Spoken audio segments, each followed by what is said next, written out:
Good evening and welcome to the Phoenixville Borough Council meeting.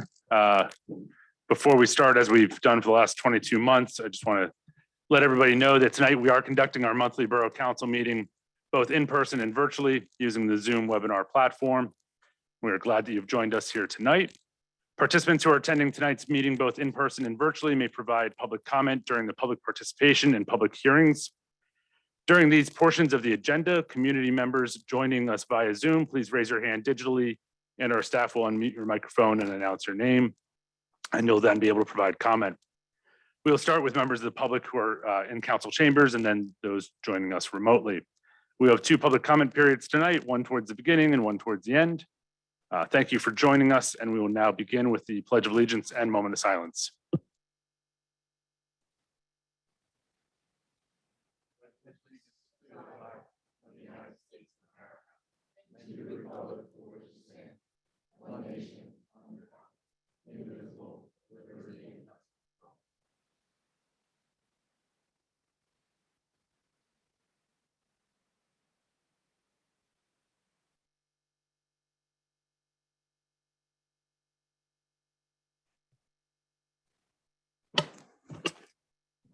With that, if we can start with roll call. Ms. Berkeley. Present. Mr. Carmenito. Present. Ms. Dugan. Here. Mr. Kirkner. Here. Mr. Moore. Here. Mr. Soto. Mr. Weiss. Present. Mr. Ewald. Here. Mayor Urschler. Here. Manager's here, assistant manager's here, chief police is here, solicitor's here. You have a quorum. Thank you very much. With that, first item on tonight's agenda is approval of regular meeting minutes for January 11th, 2022. Mr. President, I move to approve the January 11th, 2022 regular meeting minutes. Second. A motion by Ms. Berkeley, second by Mr. Weiss. Questions on the motion? Seeing none, all those in favor? Aye. Opposed? Motion carries 7-0. And with that, we move into our presentations portion of tonight's agenda. And I will hand this off to our Mayor Urschler for the swearing in and promotions of several police officers. Thank you very much, Mr. President. And ladies and gentlemen, all of those of you who are joining us here in the room and all of those who are joining us virtually, thank you for joining us tonight. In certainly a historic moment, we are able to promote 4 of our police officers here with us this evening. And I will now turn the microphone over to our newly appointed chief, Brian Marshall, who will be reading a bio about each of the officers before they are sworn in. Thank you. Corporal McDonald, can you come up, please? Corporal McDonald began his career at the Phoenixville Borough Police Department in January 2013. He was promoted to the rank of corporal in May of 2018. During his career, he attended the first CIT class, Crisis Intervention Training, held in Chester County, and he later attended additional training at Pittsburgh to become a CIT instructor.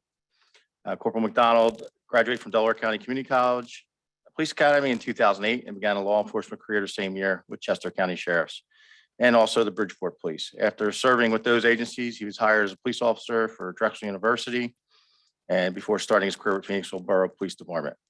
And prior to that, he served as a correctional officer in Montgomery County. He graduated from Norristown High School and obtained an associate's degree from Eastern Gateway College. Attendant tonight and holding the Bible is his wife, Maureen. Okay, Corporal. Okay, please place your left hand on your Bible and raise your right hand. I, Stephen McDonald, do solemnly swear that I will support, obey, and defend the Constitution of the United States, the Constitution of the Commonwealth of Pennsylvania, the laws of Pennsylvania, and the Borough of Phoenixville.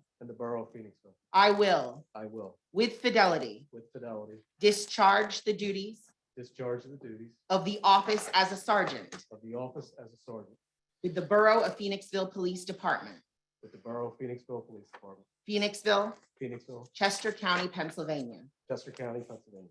I will uphold, I will uphold, obey, obey, and enforce and enforce the law the law without consideration of a without consideration of a person's race, person's race, color, color, sex, sex, religious creed, religious creed, sexual orientation, sexual orientation, age, age, national origin, national origin, ancestry, ancestry, handicap, handicap, or disability. or disability. Congratulations, Sergeant McDonald. Thank you. very much.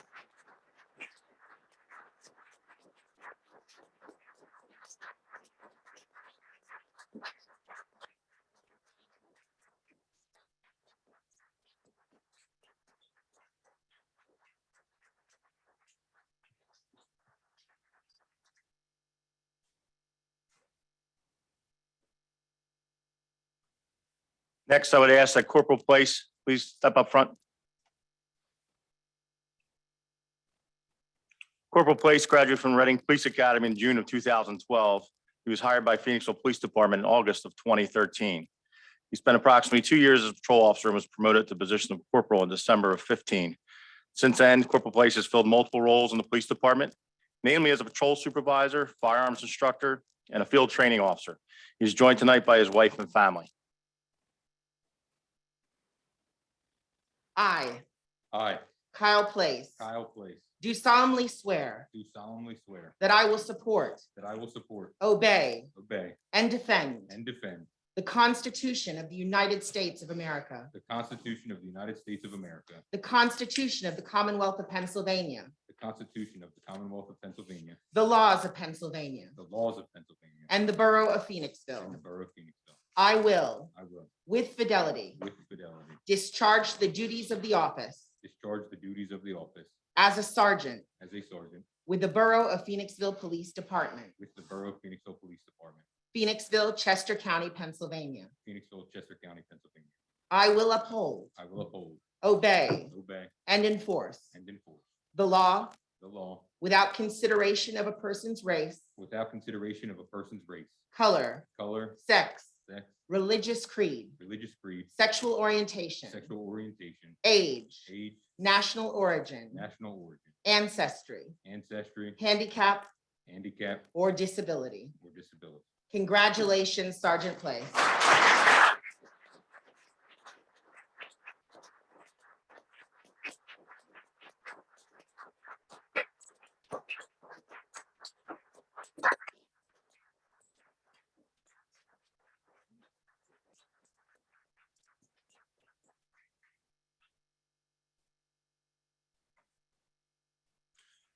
Officer Andrew Brown, please step forward.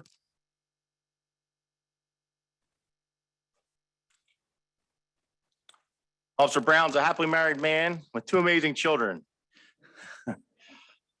Tonight, anyway. He's a Marine Corps veteran who served for 5 years active duty with 1 combat tour in Iraq. After being honorably discharged, he pursued a career in business, went to college full-time, earning a bachelor's degree from DeVry University. Officer Brown graduated from Montgomery County Community College in 2014. He was then hired by the Phoenixville Police Department in September of the same year.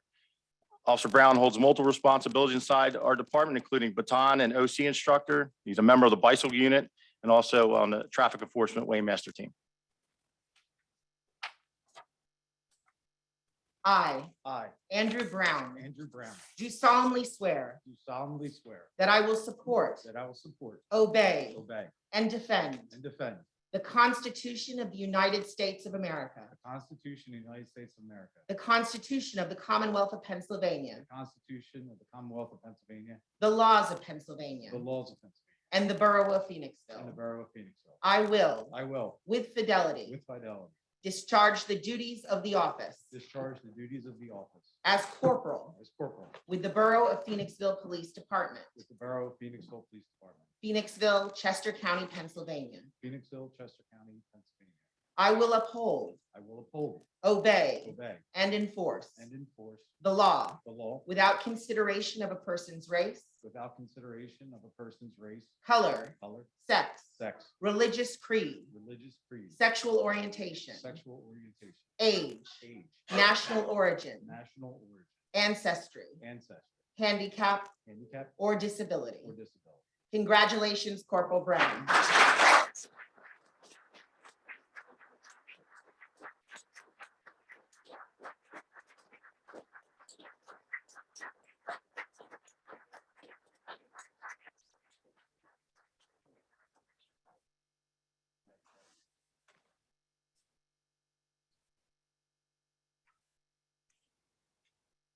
I now ask Officer Anthony Duchnowski, please step forward.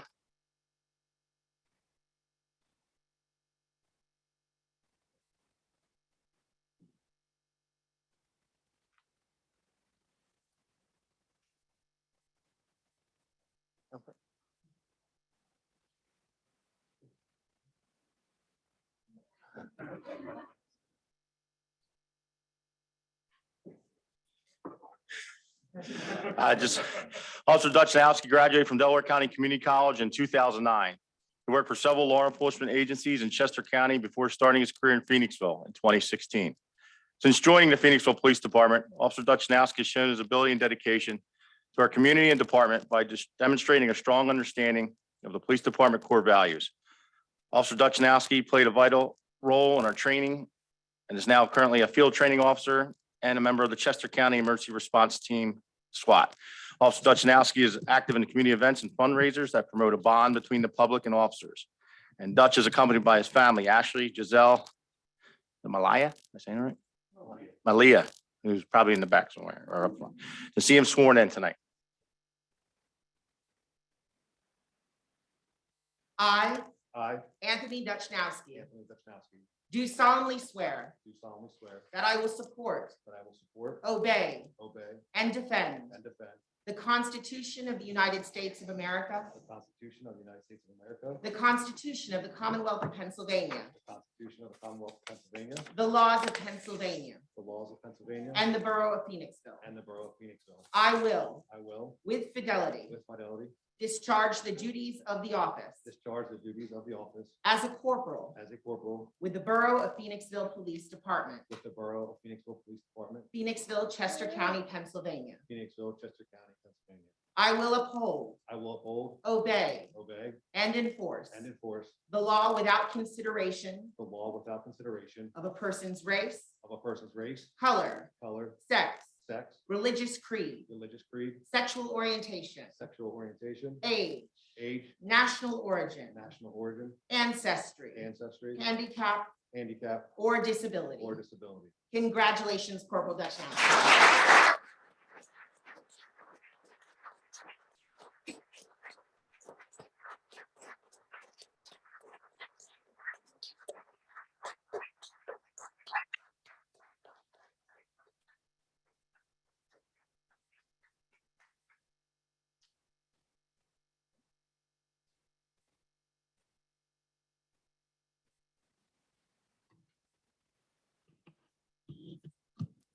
We're going to take a quick moment to reset the room and allow our police officers to congregate outside, I believe. I believe there's some pictures to be taken, so.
Oh, thank you.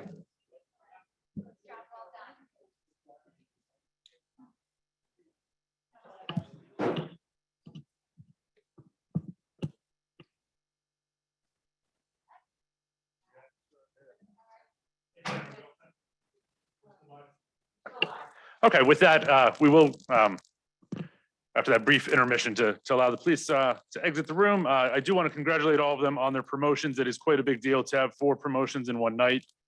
A lot of well-earned promotions. With that, we do have, I believe, our annual Human Relations Council update by the Chair of the Human Relations Committee, Bill Davidson. Bill, the mic is yours. Thank you very much. If I could, just first slide, please. So tonight, we just want to go through kind of 2022 and what our plan is for 2022 for the commission and why we're going in a direction that we're going in at this point. As you can see, our commission members there, Heather, Steph, myself, Brooke, who was here tonight, and Steve. And we met last month and kind of talked about our mission for 2022, and that's what we're here to present to you tonight. Just for people who were not around when we established the HRC, it kind of started way back when the state of Pennsylvania passed their non-discrimination law and did not include the LGBTQ plus community. So as a result, they created the option to allow local municipalities to have HRCs. And Phoenixville adopted an HRC a while ago, and we were about number 40. Currently, there's 70 plus in the state of Pennsylvania. So we've grown pretty significantly in the last several years, which is great. Now, the interesting part about HRC, it has changed significantly since 2018. In 2018, the state of Pennsylvania's HRC decided to define sex discrimination as sexual orientation, transgender identity, gender transition, gender identity, and gender expression. So at the end of the day, what we thought was originally going to be local functions of arbitrating those situations, right now, they're going to the state, okay? That could change because this is an interpretation. If somebody new comes on board, a whole new group comes in, interpretation changes, we're back to where we were before. So there's really, we need to keep the HRC because we, just in case if that does happen until the state gets an equality law on the books, that potential always exists, okay? So kind of, that's where we are today and where the PA HRC is. Next slide, please. So with one other community, West Norriton, we decided to kind of have the session of talking about what can we do? We have these people who committed to, the Human Relations Commission in these different municipalities. And one of the things that came up is this national HRC has a Municipality Equality Index, MEI. And basically what MEI is just a scorecard that examines how inclusive the municipal laws, policies, and services are for the LGBTQ plus people who live and work there. There's currently 10 municipalities in the state of Pennsylvania that have their indexes from 69 to 100, 100 being the top number.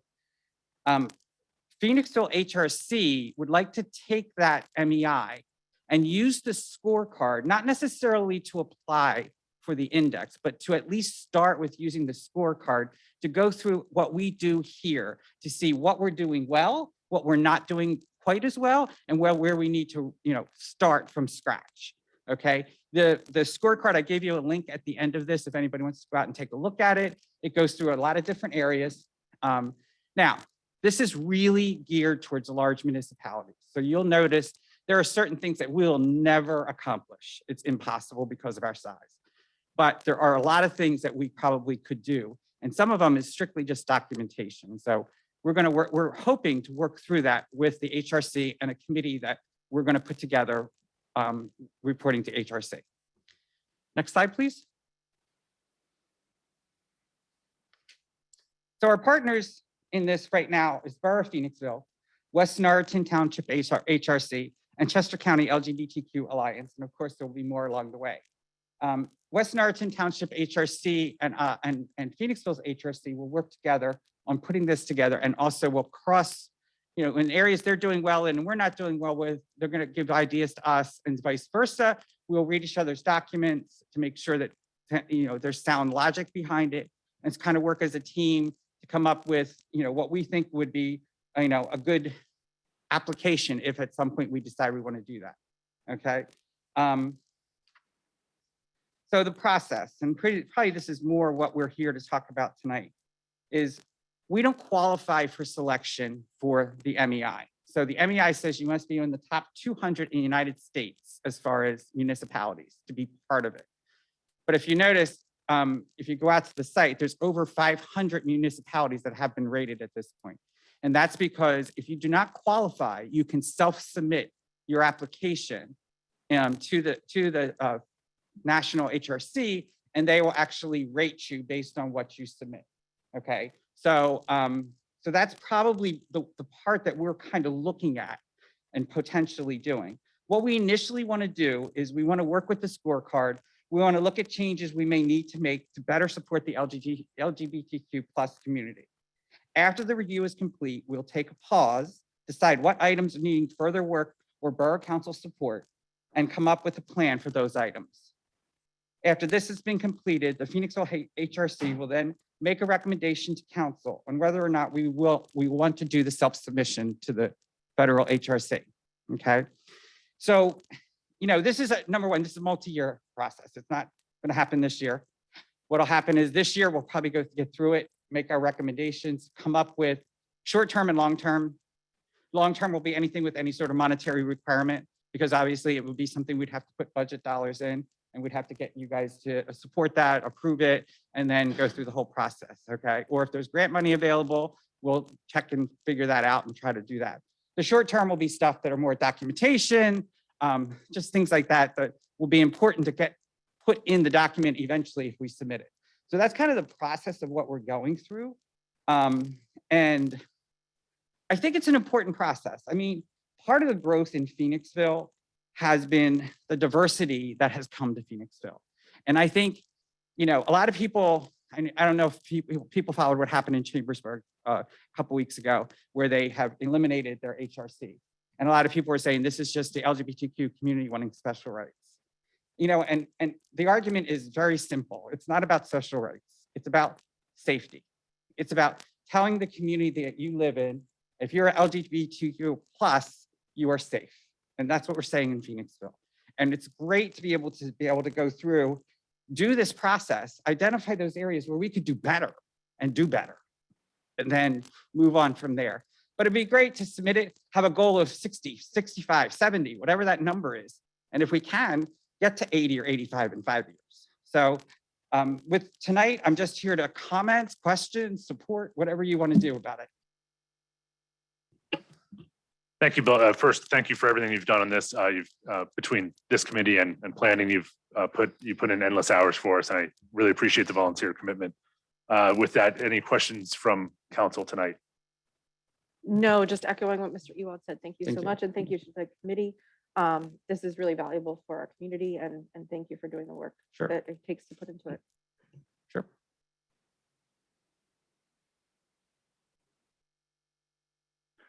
And these links that you've supplied tonight, we do have an HRC section on our borough website, so we can upload these to that site, right? Yeah, I think it would be great. I mean, our challenge is, so what's going to happen and is now the communication part, because that's really where our challenges are, because when we start looking at our committee members, we really need to get a cross section of the community.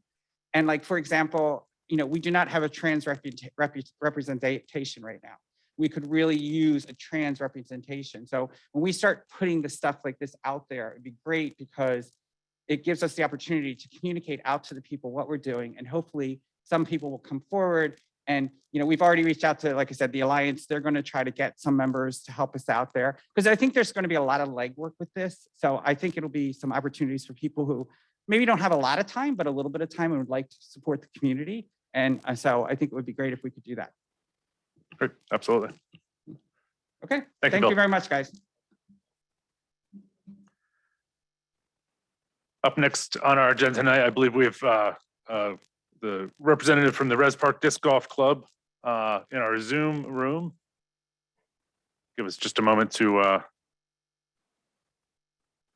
bring up everything here. And this is going to be just sort of the first year update on the status of the disc golf park. Thank you, Ben, I've John. Can turned on your everybody, microphone. great. Can everybody hear me okay? We can. Thank you, Ben. Cool. Thank you. Yeah, so thanks so much for the time here. Really appreciate it. Again, Ben Simons, and for just kind of briefly, I'll try and keep this kind of, I think, short for you all, but my role as kind of president of the disc golf club is really just to facilitate meetings and kind of organized events for fellow disc golfers and kind of promote the sport and promote recreational activity.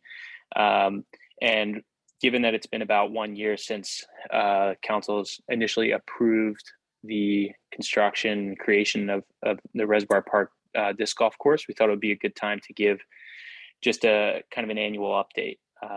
So I spent some time on the slide here and just kind of wanted to point out a few highlights. You know, I'll kind of rewind and bring us all back to, you know, spring or really late winter of 2021. And at that time, it was a bit of a, I don't want to say, it was, I guess, a bit of a challenge getting it passed in the sense that we wanted to do it quickly because it was a, you know, COVID friendly outdoor recreational activity.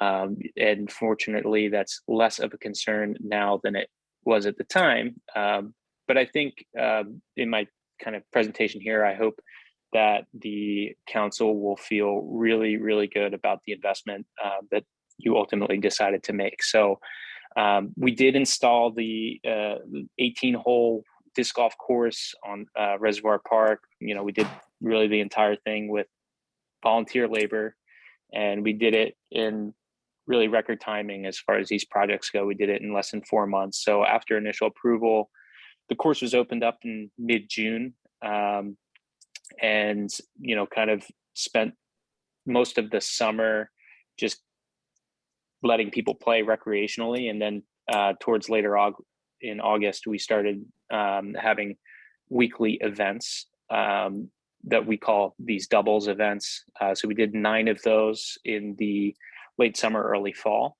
And then actually, fortunately, Root Down here in town has allowed us to continue our practice on in the back and do a form of a putting league. And at each of these events, we take donations to, you know, for the Borough of Phoenixville, and recognizing that, you know, the borough was gracious enough to approve the investment in the course, and, you know, doing our best here to kind of give back as much as we can. And with the first kind of 7 months that we have been holding events, we've raised over $600 for the Phoenixville Parks and Rec Department.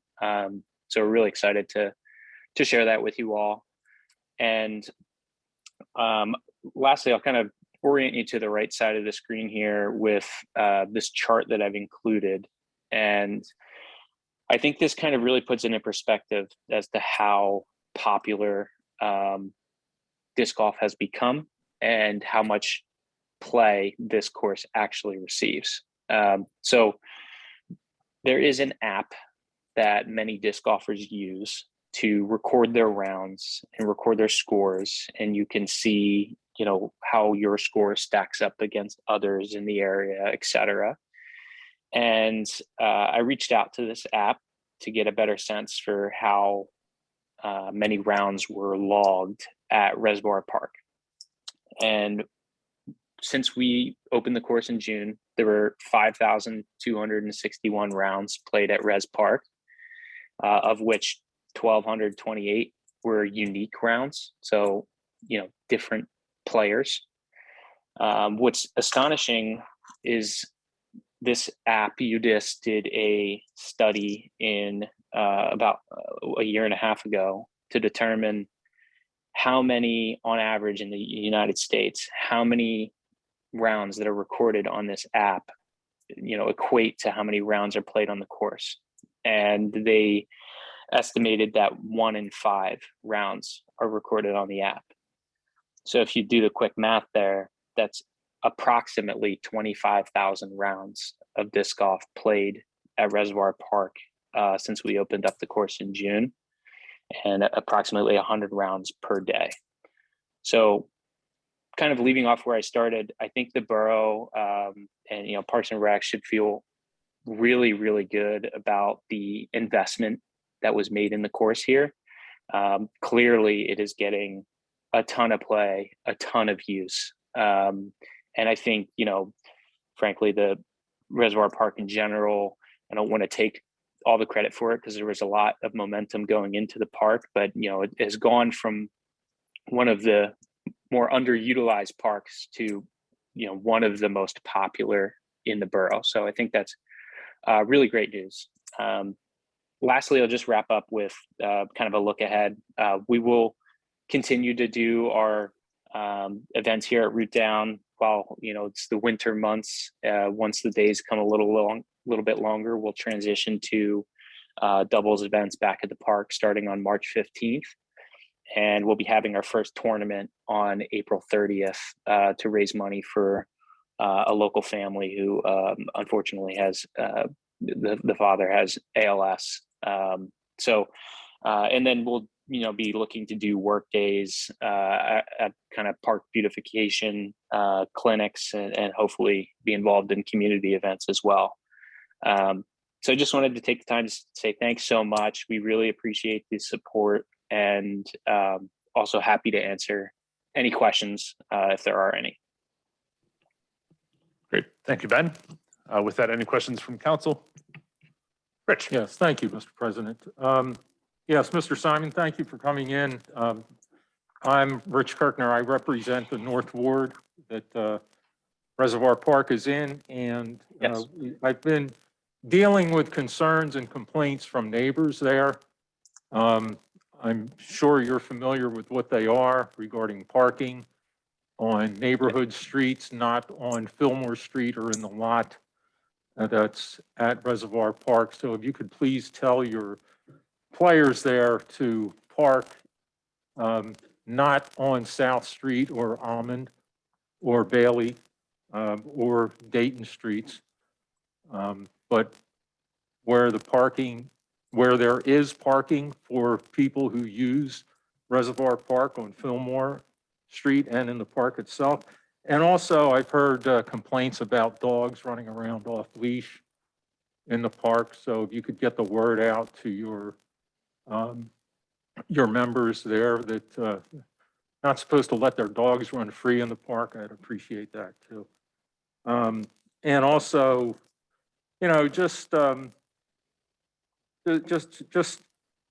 stay in tune with the needs of the neighbors around there and their concerns as well. Yeah, Thank you, Mr. President. Thanks, Rich. And yeah, happy to continue to work with the neighbors, and familiar with kind of the concerns. I think hopefully some of that will be resolved as the rec center gets a little bit more parking capabilities, and then I believe there was plans to potentially kind of have increased parking at the park itself. My recommendation otherwise would be to have potentially a sign put up at the entrance of the neighborhood. And separately, I have been working with the neighbors to kind of collect their collective voices and share the concerns in the best way that we can to not attract any negative attention, to their protect kind of their privacy and their property. So appreciate the thoughts. Thank you. Thank you, Ben. Okay, seeing no other questions, we'll move on with our agenda.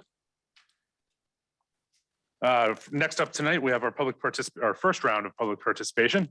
And just as our sort of monthly announcement, we do have quite a full agenda tonight. So we do ask participants keep their comments to less than 3 minutes.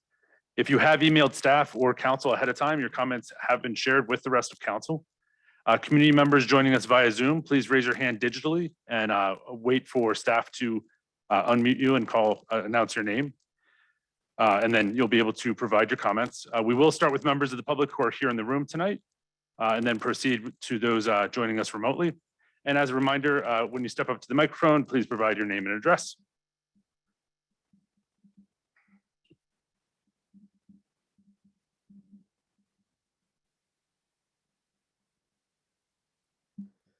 Good evening. My name is David Lutzker, 243 Morgan Street, and I'm here representing the Phoenixville Green Team and the Phoenixville Area Transition. You have received both digitally and in front of you results of the Kindergarten Center Future Poll. I will keep my comments to 3 minutes if I possibly can, but I do want the public to know about this poll. We created a poll to explore the public's input into the future of the Kindergarten Center. That's the property that the school district has up for sale. We're advocating the school board sell to the borough, and we're promoting an engaged visioning for the new learning center. This poll includes responders' identity and opportunity to comment, and as such functions as well as a petition. We posted the poll to the public on websites, on Facebook, on our own pages and local public pages, Instagram, and through our mailing lists. Phoenixville residents made up most of the respondents, but Schuylkill Township and East Pikeland Township had a pretty strong showing as well. There were 18 questions on the poll. I won't go through all of them in the interest of time, but I will highlight the question: I object to the sale of the property to a high density developer and would oppose any zoning changes to allow its development. At 94.5% that agree or strongly agree. I do want to mention to the question of concerns if the property is sold to a developer, 420 people mentioned loss of woods, 410 increase in traffic, 360 a change in the character of the neighborhood, 202 dangers to pedestrians, and 20 were not concerned. To an open-ended question, like other concerns about high-density development, we had 283 comments. That's out of the 511 responses that we had to the poll overall. Most of the numbers for most of these questions are in the 85 to 90% range. The Learning Center could be a student-engaged regional sustainability and resilience education and resource center, 82%. The idea of universities and businesses partnering with the borough and the school district to support the program and in the new learning center, 86%. I will call out the idea of keeping the playing fields weighed in at 75%. The nature and walking trail connecting to the Schuylkill River Trail, 94%. Other open questions got numerous responses, but I want to highlight further the question: I think the borough should remove the all grant contingency from the current bid and commit to purchasing the kindergarten center property. Now, this got 63% because a lot of people are not familiar with the details of the bid proposed by the borough. Only 7.8% disagreed with that. I certainly am aware of both the borough's ability to get grant money and that there will be grant money available. It's a question of a commitment. And I would summarize that I really don't need to convince you that this is the right thing to do. And we presented this to school board and we'll present it in person at their next meeting. But I will ask to stay open to ideas from the public, as well as ideas that come from the school board. And I'm asking you to negotiate hard, but lock the door and don't come out until there's a deal made. Thank you.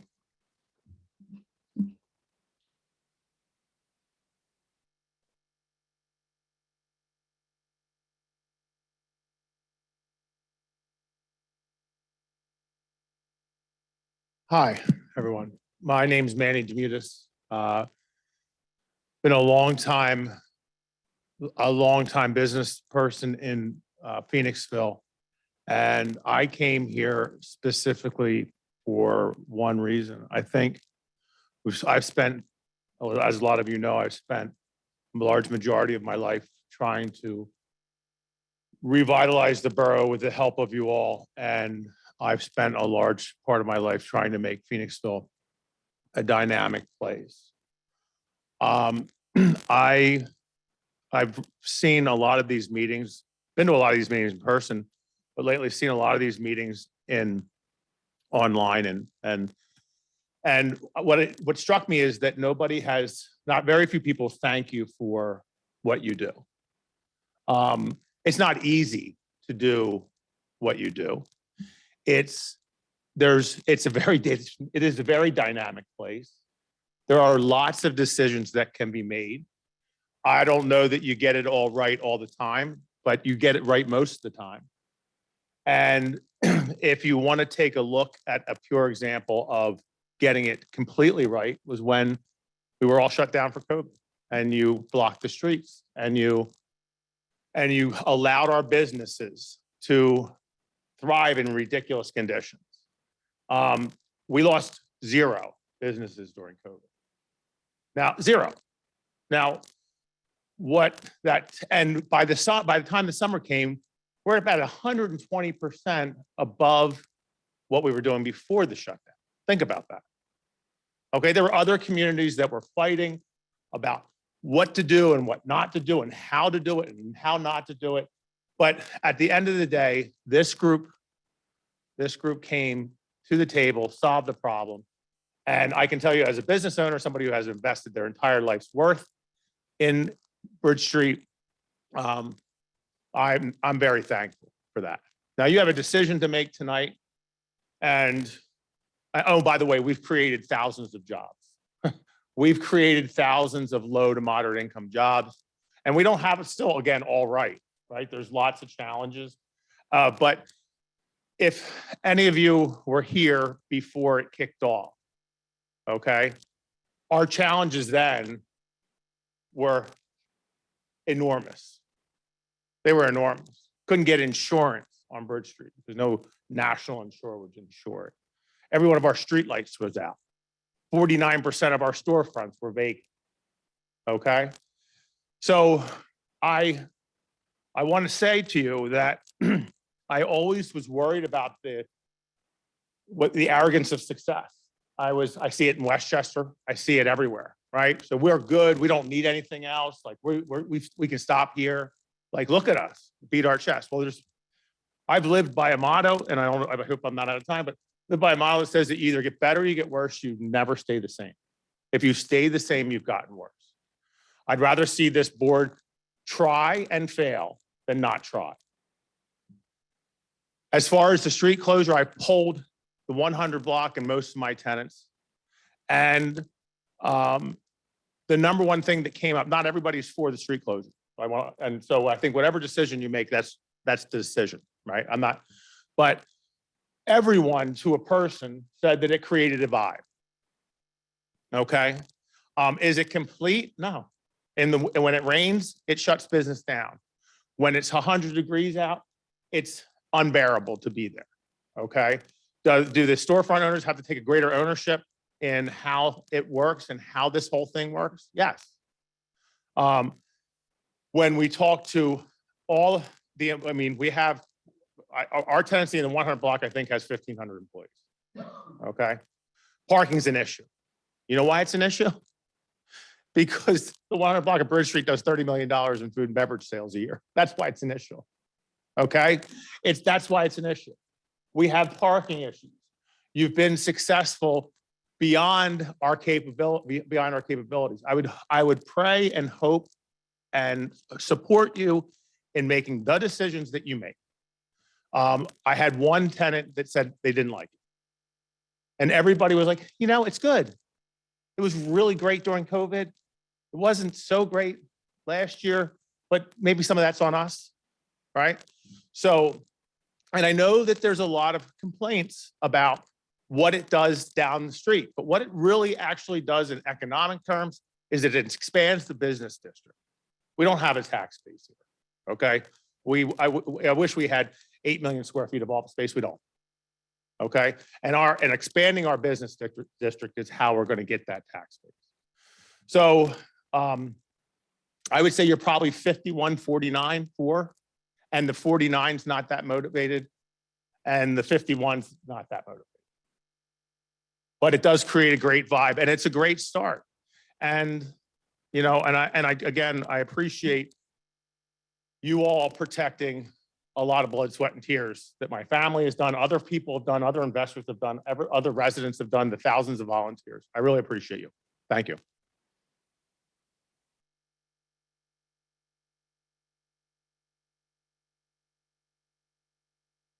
Good evening. My name is Brooke Ginty. I am a resident of 353 Washington Avenue since 2009. So I have been here, I guess I'm middle to older at this point for borough residency. But I come to you today as a resident who's raising my family in the community to and a business owner to talk to you about open air and what I personally believe on that one. So I've been raising my children in this community since they were born. They are now 5 and 7. And from a mother who has 2 rambunctious, crazy kids who has probably run you all over at some point on the streets, I greatly appreciate the opportunity to have this open air community and setting. I go down there most weekends with my kids, and if I'm enjoying dinner at Sedona or El Granada or any of the lovely places that we have, my kids are walking around or they're playing with toys behind me.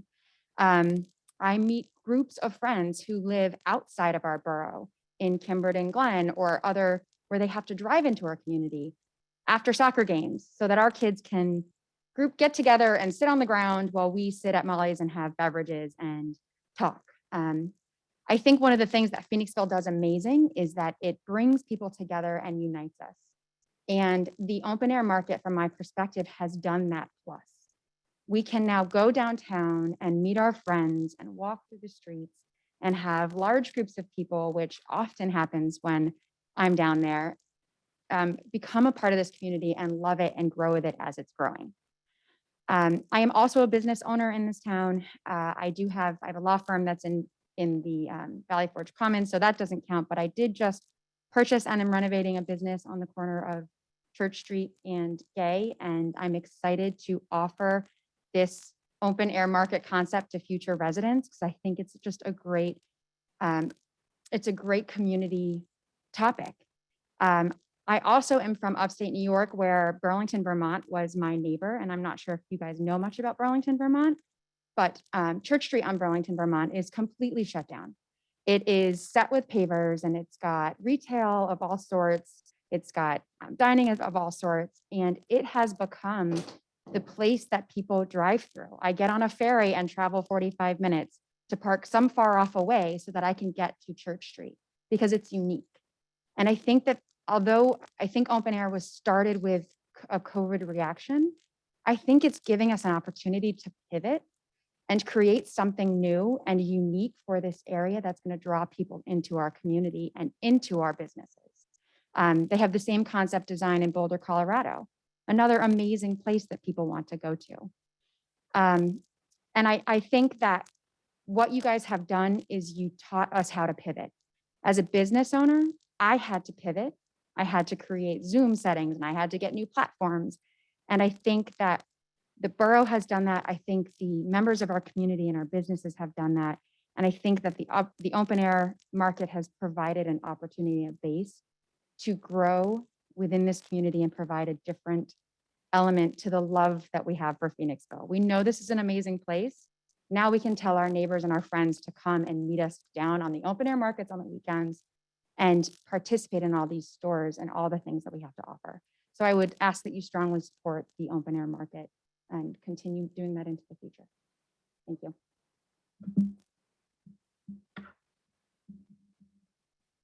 Following directions, hold on.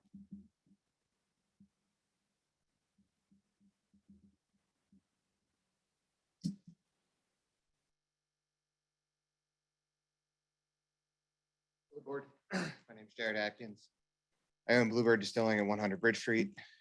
Here to say that we are in favor of the open air market. So when COVID hit, I had 3 businesses, one being in Phoenixville, one being in Old City, Philadelphia, one being in Center City, Philadelphia. I distributed in 5 states and also to about 300 to 400 restaurants throughout Philadelphia. When COVID hit, I distributed in 2 restaurants. Every one of those shut down. Out of the 5 states, all of those states generally stopped buying.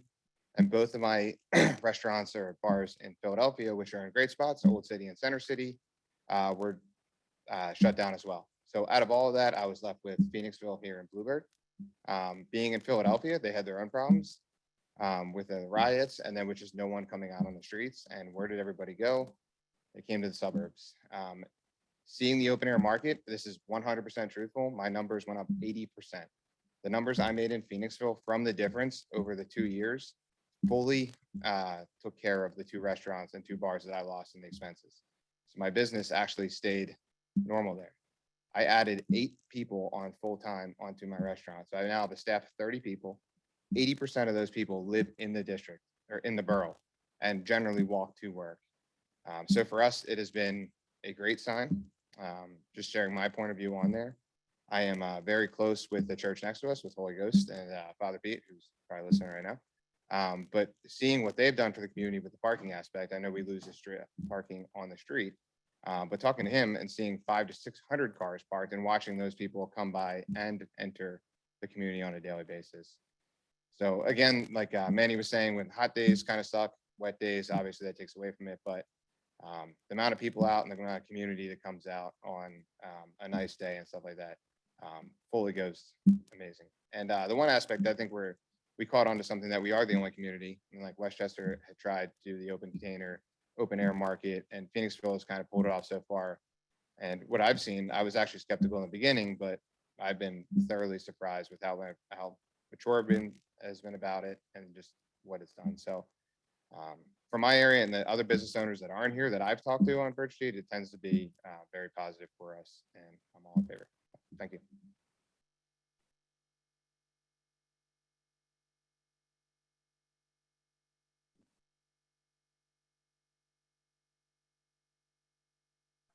My name's Jerry Bacella from 321 Bridge Street.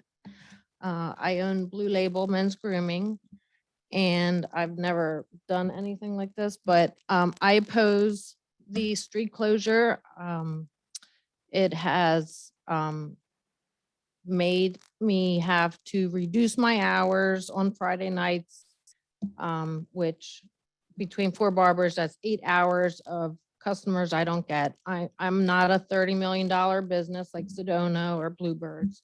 I'm a small business owner who, like many of the business owners on Bridge Street are, and the ones I speak to are closing early because they're not getting the customers to come in. The parking situation, they can't, they have to park too far away to come into a store to shop. And from what I hear, the street closure is like a playground for kids to come and, parents to just let their kids run around. It's not, I don't think that's a valuable reason for the street closure to have moms meet their friends for play dates while these businesses are closing early because they're not getting their customers. I have customers coming in for appointments that are driving around for 20 minutes, and canceling. So I have 16 people canceling on a Friday night because they can't find parking where, it's just cutting into my money and my business. So isn't that value to anybody? Like, there's the clothing stores, the little shops that rely on cars pulling up, the handicapped people, where do they go? They can't come shopping. The ones that come out on Bridge Street during the evening are out there to go to the restaurants and drink. They're not out there shopping, and all the little shops on Bridge Street, that's what supports the community, not, maybe the bars and restaurants are bigger, but during COVID, when everything was shut down, it was a great concept. It was, absolutely open the streets. Now we're all 100% open. There's no reason why they have to occupy the street and take away business from other businesses for being open 100%. There's no reason for it. And we've taken a survey with the Alliance, and I don't know the results, but all the business owners I speak to are opposed, and I can't see it being open just for the bars and restaurants. There's other businesses that support this town. And if you keep doing this, there's going to be a lot more vacancies on Bridge Street. And from what I see now, I feel like there's quite a few vacancies on Bridge Street because people don't want to. I talk to a lot of people every day, and there's about 10% that like it. The others avoid Phoenixville because they don't want to come down. They can't find parking. It's, the drunks are out. There's always fights. It's just, I don't think it's good for the community. And that's it. Thank you.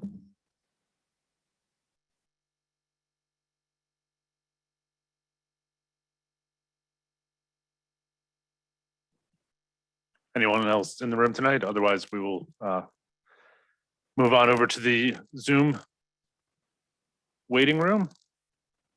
Again, if you're seeking to make public comment via the Zoom platform, please raise your hand digitally, and a member of staff will work through the list. They will unmic you and announce your name, and that will then broadcast into the room for. Tracy, I've turned on your microphone.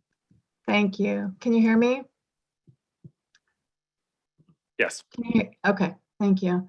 So I did send an email to Borough Council previously indicating my opposition to the weekend closures of Bridge Street. And I would just like to say that on the agenda, it appears that the proposal is to close it for 6 months straight. And I would also be opposed to that. I, along with many other neighbors, have really had to take a toll on this with this closure. And, I guess I'm a little surprised to hear that it was a Park and Rec committee that made the recommendation to Borough Council to do the closure. And then, because it's so much more than just Parks and Rec. So it has to do with economics, but also traffic, parking, and quality of life beyond just Bridge Street. And I have to say, the businesses have done great, but I think the businesses were going to do great with or without the closure, because we were all desperate to get out of our houses and to support our businesses. And I think we all still are. So whether the street's closed or not, I think the businesses are going to do great. And in the past, I've emailed Borough Council with different suggestions. August 10th, I emailed you pictures of different communities around the country and different things they were doing while still keeping their streets open. On October 12th, I emailed Borough Council. On October 14th, you all know I've been to your meetings probably way too much. But it's more than just some of the businesses. These smaller businesses are struggling. There are 7 empty businesses on the 200 block of Bridge, and they've been empty for a long time. So I really don't think the closure is going to help that. The other thing I want to just mention under new business A, I noticed there's a motion to authorize the borough solicitor to attend and represent the borough's interests before the zoning hearing board in the matter of the appeal of the zoning officer determination by the Friends of Church Street, and for the solicitor to take any further actions in said manner that in his professional judgment are necessary to zealously represent, defend, and protect the borough. When I read that, I thought, oh, great, Borough is going to stand up for the Friends of Church Street because we're part of the borough and we are just trying to have a good development in our neighborhood. But I know that's not what it means, but I do think that it should be said that the Friends of Church Street, they are residents, they're property owners, they're business owners, and we've been here for decades and we've been committed to this town. And all we are looking for is a reasonable development that's going to impact us all directly. And I think it's a shame that the borough is prepared to spend taxpayer dollars to challenge us if we should win. And if we should win, what it tells you is that maybe you need to revisit how the codes are interpreted to better support the neighborhoods. So I just want to put that out there that, you know, we're not some evil group out there. We are the borough. We are part of the borough. And, you know, the wording of that item on your agenda is a bit offensive. So I just want to put that out there. Thank you. Thank you.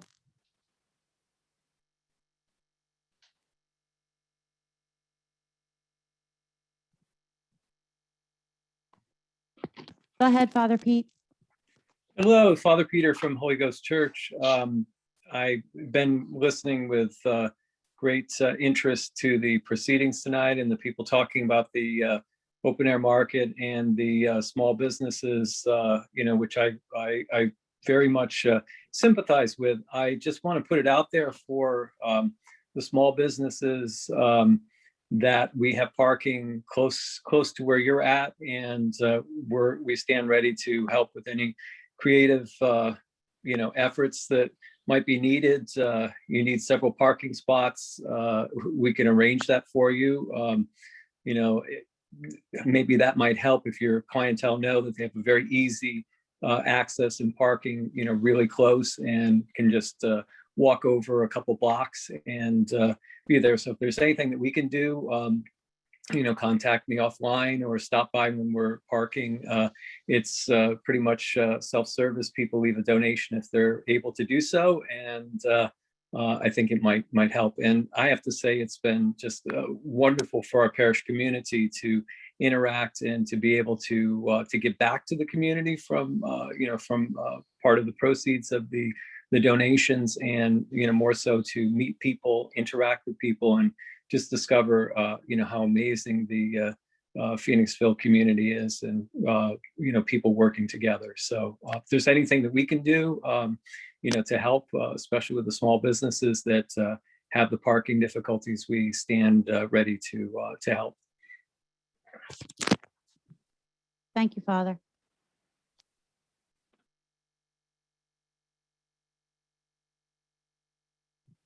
Ms. Meadows, I turned on your microphone. Okay. My name is Susan Meadows. I live at 615 Main Street in Phoenixville. I am a homeowner there, and I have my homeowner hat and business hat on at the moment. I hope you've all had an opportunity to review the email that I sent you with the results from our survey at Phoenixville Business Alliance. I'm adamantly, as a business owner and as a community member, opposed to the weekly closures, and hope you will consider the residents in and around the downtown area, as well as the stores. A lot of people have mentioned how long they have been here, and I can claim that as well. My grandparents moved here in 1918 and started a drugstore where I am currently. So I certainly have longevity in this town. I'm committed to it. I love it, and I want to see the best for it. But closing down one of our main thoroughfares every weekend is not the best for it. It's redirecting traffic away from the small businesses. There's a psychological mindset that with the street closed, everything is just happening on Bridge Street, and it redirects people away from Main Street and Gay Street and Church Street, any businesses that are there. So I strongly implore you to consider not closing the streets every weekend from May until November. I would also like to, if I may, switch hats and speak on behalf of the Phoenixville Business Alliance. You all should have received the PowerPoint presentation in your packets of information as well. And we conducted a survey that reached over 90 businesses from the Phoenixville Beverage at Morgan and Main Street, all the way out to Superior Beverage. We either called or emailed. We were able to contact that many people who were willing to fill out our survey. And included small businesses, it included attorneys, anyone that was on Bridge Street, Main Street, Church Street, and Gay Street in that perimeter. So I would like to read into the record a synopsis of our survey. Since the borough's survey in January of 2021, to our knowledge, no other survey has been conducted. 95 businesses were invited to take the Pba Business Survey. Almost 70 responded. Over 50% of the businesses surveyed saw no change or a decrease in foot traffic during street closures for 2020 and 2021. Over 50% of businesses saw a no change or a decrease in revenue during street closures in 2020. Over 60% of businesses saw no change or a decrease in revenue during street closures in 2021. Only 25% of businesses saw an increase in revenue in 2020, with 28% seeing increase in revenue in 2021. 55% of businesses want street closures to occur only on First Friday weekends. Only 33% of businesses want street closures to occur every weekend. The majority of businesses want street closures to occur from May to October.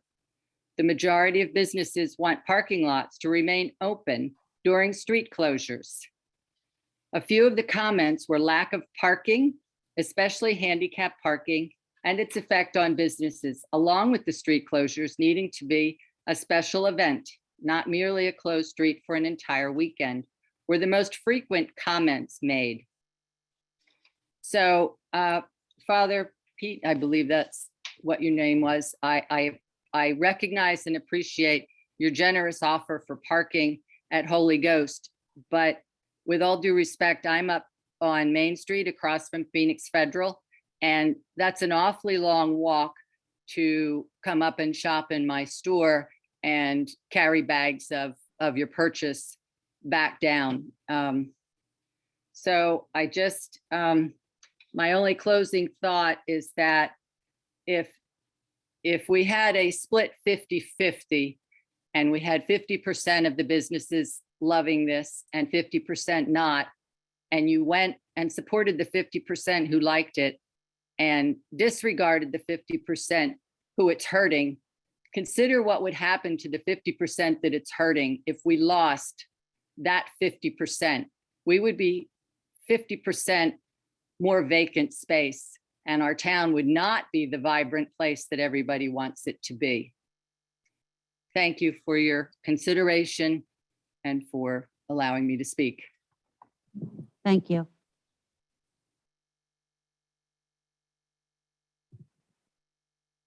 Keely, I've turned on your microphone.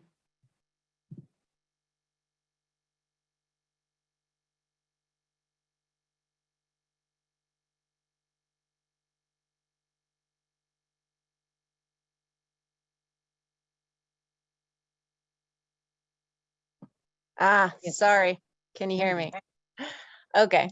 Hi, I'm Keely Wrigley. I'm the co-owner of Lulu Boutique and Giftery. I'm on 12 South Main Street, and we've been here for nearly 11 years.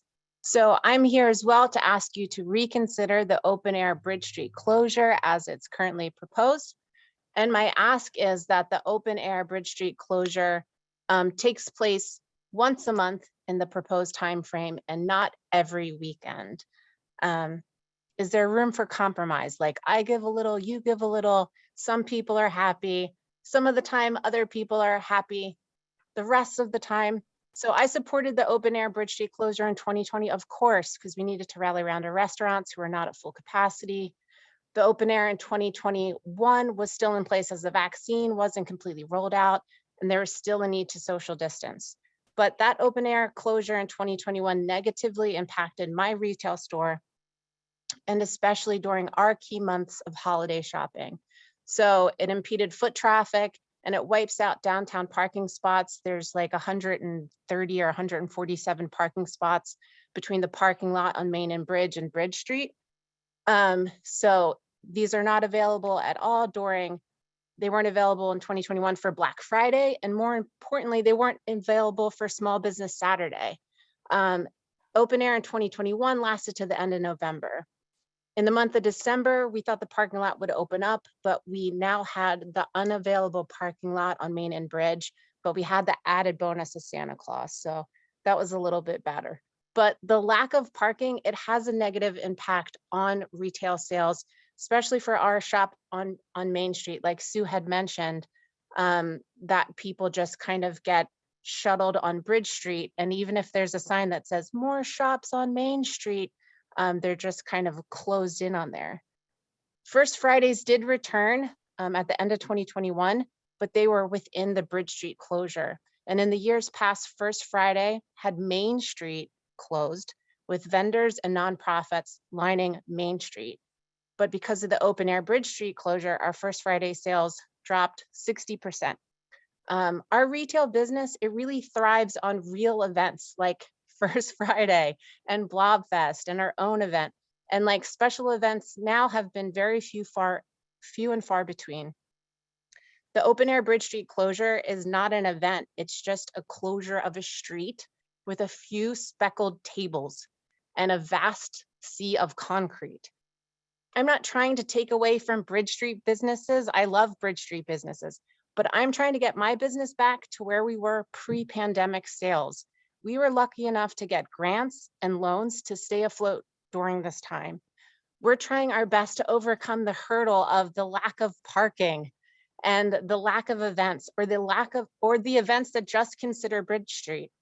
I'm hoping that the council can amend the open air Bridge Street closure to support all the downtown businesses, as well as the residents that have been negatively impacted by the closure. So compromise, I can't say it enough. I love Phoenixville and I want to stay here. Thank you so much for your time.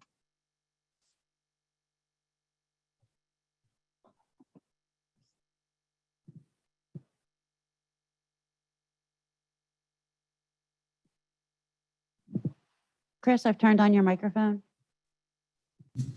Hello, my name is Chris Kalicki. I'm the owner of Visual Edge on the 200 block of Church Street, and I am a 21-year resident of Phoenixville, currently living on the 100 block of Washington Avenue. As a business owner, I really expected that there was going to be another survey from the borough prior to the street closures being discussed. I was surprised to see that street closures was on the council's agenda without any input from the surrounding businesses. Many of the businesses, myself included, find that the street closures are detrimental. We lose foot traffic, we lose revenue. I'm grateful that the Phoenixville Business Alliance did the survey of the businesses because we haven't had a comprehensive survey since the borough did their survey 1 year ago. I hope the information provided by the survey is going to be used to inform the decision that the council makes. I've been in business for over 6 years. I've built up my business with a lot of hard work. We have a lot of patients who travel over an hour to come to our office. We have a lot of other offices that refer to us now. I see a lot of kids for vision therapy, and the weekends are often the only time that they and their parents are available. With Bridge Street closures, it's incredibly difficult for those who have recurring appointments to come in. Traffic makes coming into town challenging, and then when they arrive, they can't find a parking spot anywhere near the office. I've had parents have to stop their car in the street in front of our office because they're already late for their appointment, have to get their kid to jump out of the car, and then the parents are driving around trying to find a parking spot. I've also had parents who can't come back within the hour that their kid is there because they still couldn't find a spot, call us up and have to drive back to the front and have the kid jump into the car while they're stopping traffic. It's not safe and it's not sustainable. In addition to the strain it puts on our business, we live on the 100 block of Washington Avenue. That's the street that all the traffic from Bridge Street is diverted to. we have had such an incredibly heavy increase in traffic, and we've lost so much parking because of the heavy downtown parking that's now come into our residential neighborhood. It has really been frustrating. Just trying to cross the street in front of our house on the weekends is near impossible sometimes. If street closures are going to occur, we need a better plan in place to deal with the increased traffic, to deal with the traffic flow, to deal with the loss of parking in the downtown area, and how the parking impacts the surrounding neighborhoods. I ask that if Borough Council does vote for the street closures, listen to what the majority of businesses have said. Allow the street closures to be once a month, allow it to be for 1 or 2 days, and make it an event. I also ask that in the future, you get the input from the surrounding businesses and let us be part of the conversation moving forward. The best way to make a decision is to make an informed decision. I really hope that you use the information provided by the survey from the PBA to vote for what will work best for all the businesses and the residents. Thank you for your time. Thank you.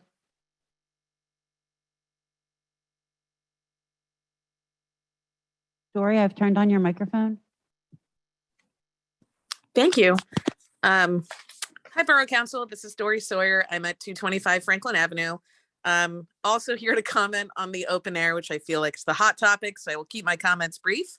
Like Mr. Demutis, who commented earlier, I am very grateful for the way that the pandemic was handled by our Borough Council. You guys were definitely in uncharted territory, and I believe that you acted with the town's best interests at heart and did a fantastic job. Even if there were a couple of stumbles, it was all handled very gracefully and with our best interests in mind. I personally love the open air setup.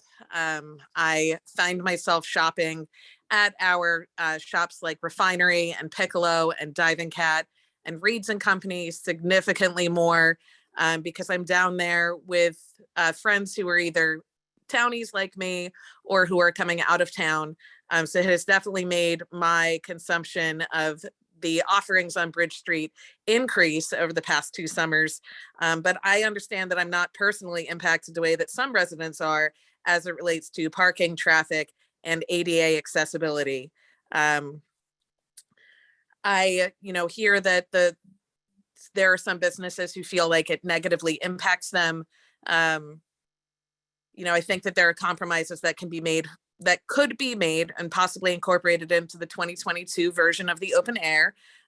Maybe, as others have suggested, we do 1 or 2 weekends a month, or we leave the lot at Main and Bridge Street available for perhaps just parking for handicapped or families with small children, like you sometimes see at grocery stores or things like that.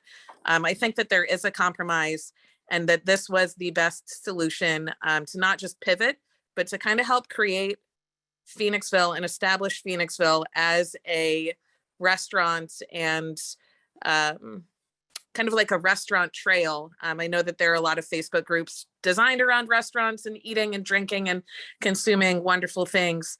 And it is nice to see Phoenixville come up so frequently in those discussions online. So I just, again, wanted to thank the council for helping to make Phoenixville a true foodie destination, and have a great day. Thank you.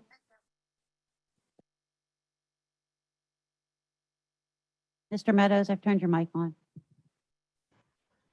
Hi, thanks for being there. I too was in favor of the street closure of the open air market, as we've done both in 2020 and 2021 during the surveys, because it was absolutely needed because of the restricted indoor seating, and we all wanted to see our restaurants and bars survive. I generally go down there every Friday before COVID with a group of friends, but that was off the table, so the open air seating was great. But as some of you may recall, last July I sent a letter to you after I started observing, after the indoor seating restriction was lifted, and I started noticing the asphalt desert on Bridge Street on Friday, Saturday, and Sundays. It was ridiculous. So I sent a letter to you last summer asking you to reconsider. Obviously, that was not heeded. It went on to, in fact, it was increased by 1 length one weekend into December. Fortunately, it was only on a Friday night, so that was good. But I did send you all an email last week. I forgot to include Peter and G. Crack. I'm sorry. But I wish I could screen share so I could show you the pictures I took on July 7th and July 11th, which basically one was a Sunday night, one was a Friday night, 7:30, 8:30, and it showed totally empty streets. There was no safety issue. There were so few people, they could have fit on one sidewalk on one side of the street. If there were any children playing, I would suggest the parents keep them on the sidewalks when the streets open. I did with my 2 and my 7 grandchildren who all live in Phoenixville, also were taught to stay on the sidewalks when the streets are open. So the other thing I included in the packet was the U.S. Department of Justice ADA guide for small towns. I think the borough has fallen short on providing for this event, and it is an event under their definition, in providing access to the storefronts, the Colonial Theater, and to take out restaurants or to drop off. Fortunately, I'm getting up there in age, but I'm still able to get around. But I worry that if in 5 or 10 years things should change. I have a 92-year-old mother who's still alive and living on 4th Avenue in Phoenixville, and her friends have basically lived by being dropped off at the Colonial to go see right at the front door, go see a movie, and then picked up when it's over. That's no longer possible on the 3 peak weekend days because of this closure. So I would suggest, Gene, I will send you this guide tomorrow or tonight because I think you need to incorporate some kind of plan for 88 people in this closure so that they can be dropped off at the Colonial or even for pickup at the restaurants. I know some of them have indicated that they've been hurt by a lack of pickup or takeout business, I should say. All right, thanks a lot. And I do appreciate your all being on council. I know you have a lot of difficulty. Thanks. Thank you.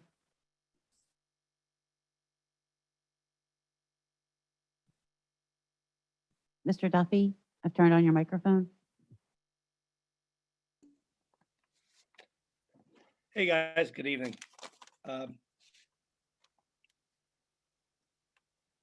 my name is Tom Duffy and I'm a business owner on South Main Street as well as a property owner.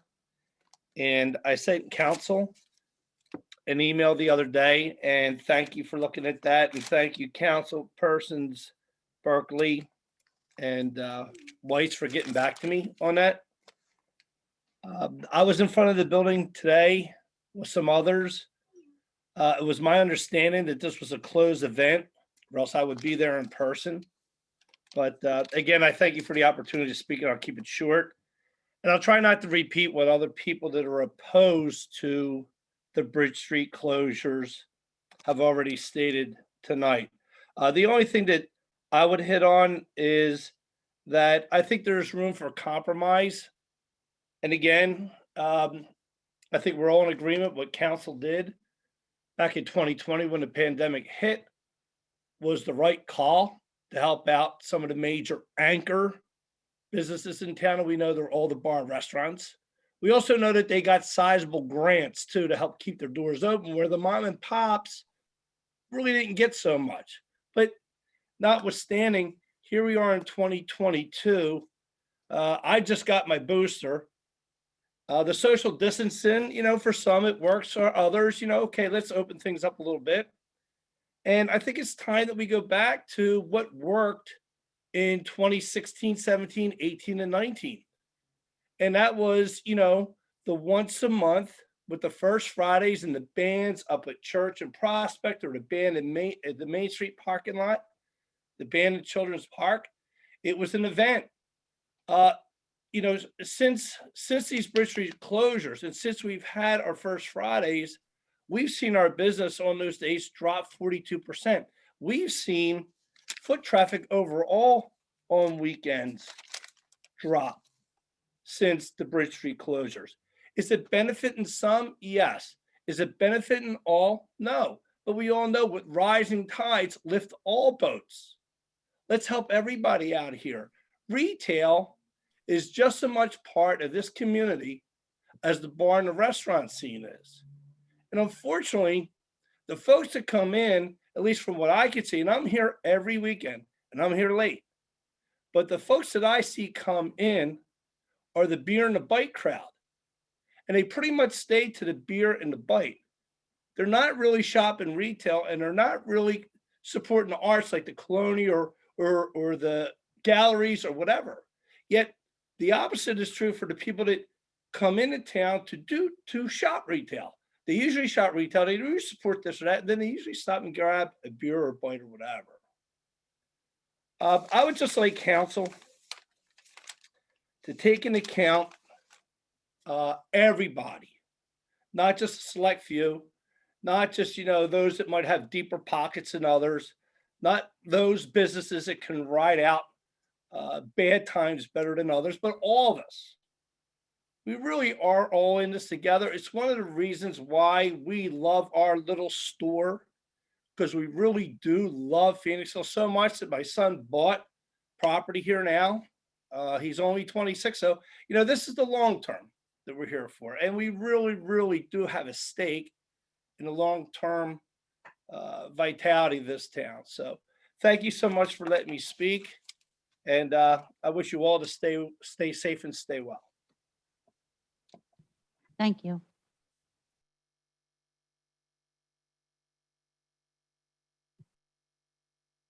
Nicole, I turned on your microphone. Thank you. My name is Nicole McClure. I'm a 12-year resident of Phoenixville. Both of my children are in the school district, and my husband manages a business in the borough and is invested in property there. I'm here with some concerns. I had already sent this letter earlier to Borough Council and to the mayor and to the administrators. And I know many of you may not have been able to see it just yet. So I'm just going to sort of summarize the things that are in that letter. Some of them may be repeat, but I think that's worth doing. If you're hearing the same concerns over and over again, it's something to merit. I will say a couple of things that Tom has just said, and I'm sorry I missed a few of the other things. I was not able to be here from the beginning of the meeting tonight. But I'm deeply concerned about the exclusion of a large number of the downtown businesses. This serves a very small portion of businesses. It does not extend to many of the other ones on Main Gay and Westbridge. And that seems incredibly problematic to me, to go out of our way to help just a small portion of the businesses when other ones are expressing concerns. If we have to make some compromise, which I think compromise is the key term here, I would like to see some kind of mitigation efforts and a plan put in place for those places that are negatively affected, instead of just sort of disregarding that altogether, which is what this 6-month closure seems to be. It also raises questions about other events in town that have historically and long-term been incredible draws for the town, things like Blobfest and Lulu. Which have also been disadvantaged by this as well. Blobfest has said to been canceled, but when it comes back, what happens to their street festival if things are being used in the street to take up that other space?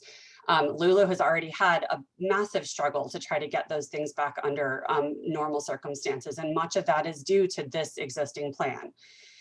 The initial reason for closing this street was to extend this opportunity for outdoor dining.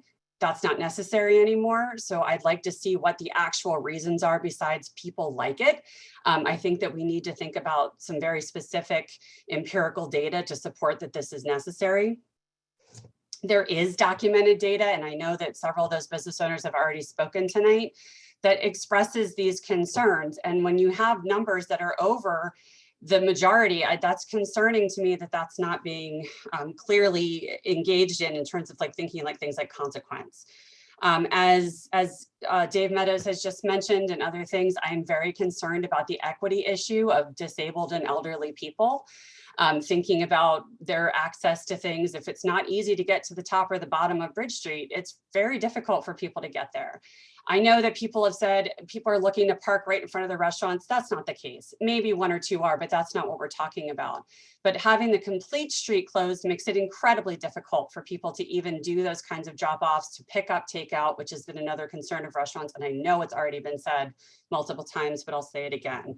I haven't heard anything more than anecdotal and sort of unverified information. Like I said, people like it. Who are these people? What are they actually saying? But what is the real economic impact on the town?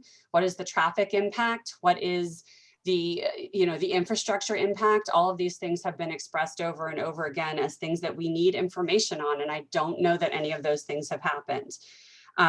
I'm seeing a lot of emphasis being put on people who come in once in a while. And while that's lovely to have visitors, I do think that we're discounting the people who have invested in this town, and that's incredibly troubling.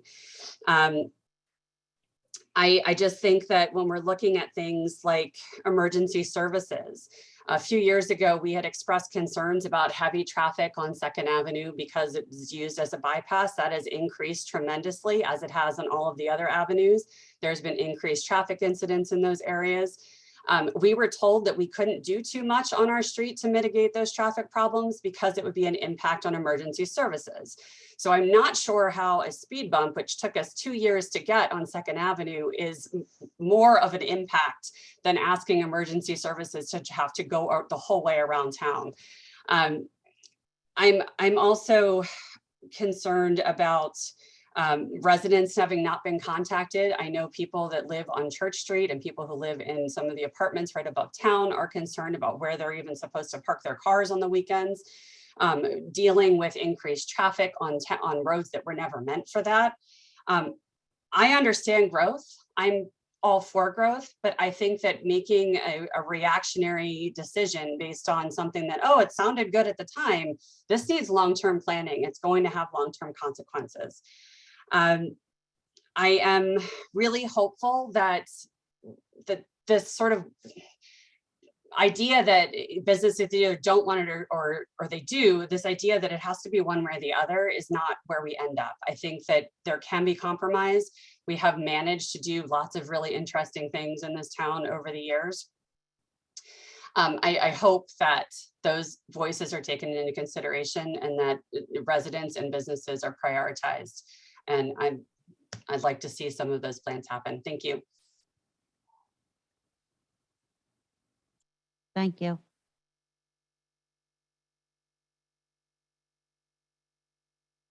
Ginger, I've turned on your microphone.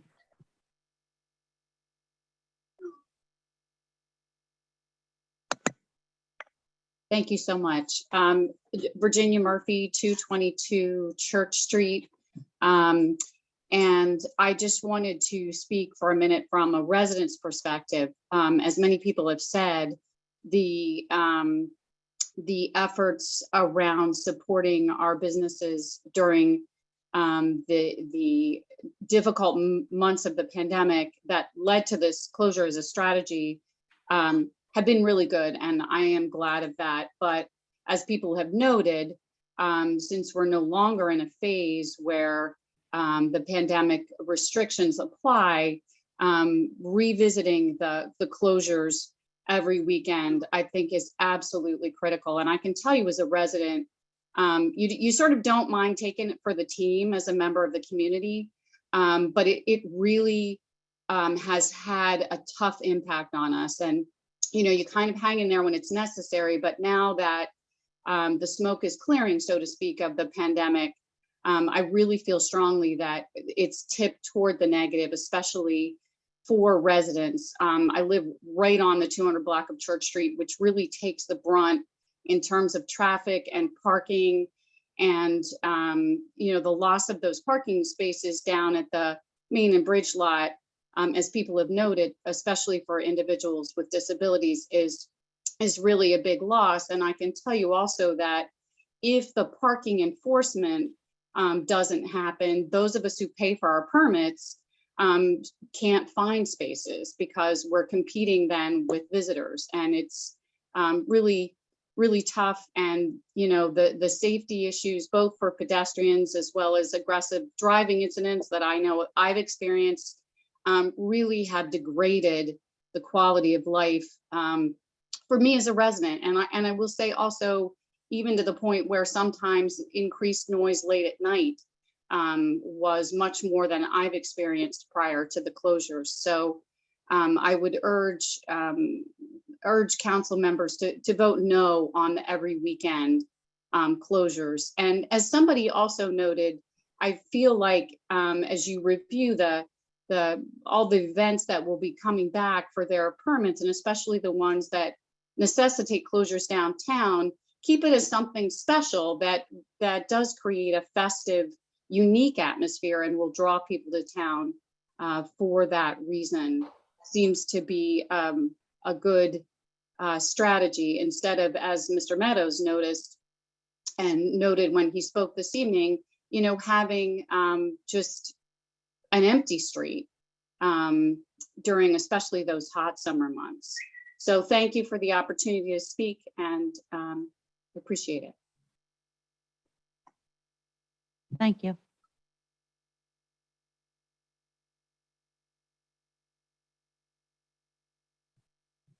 John, I turned your microphone on.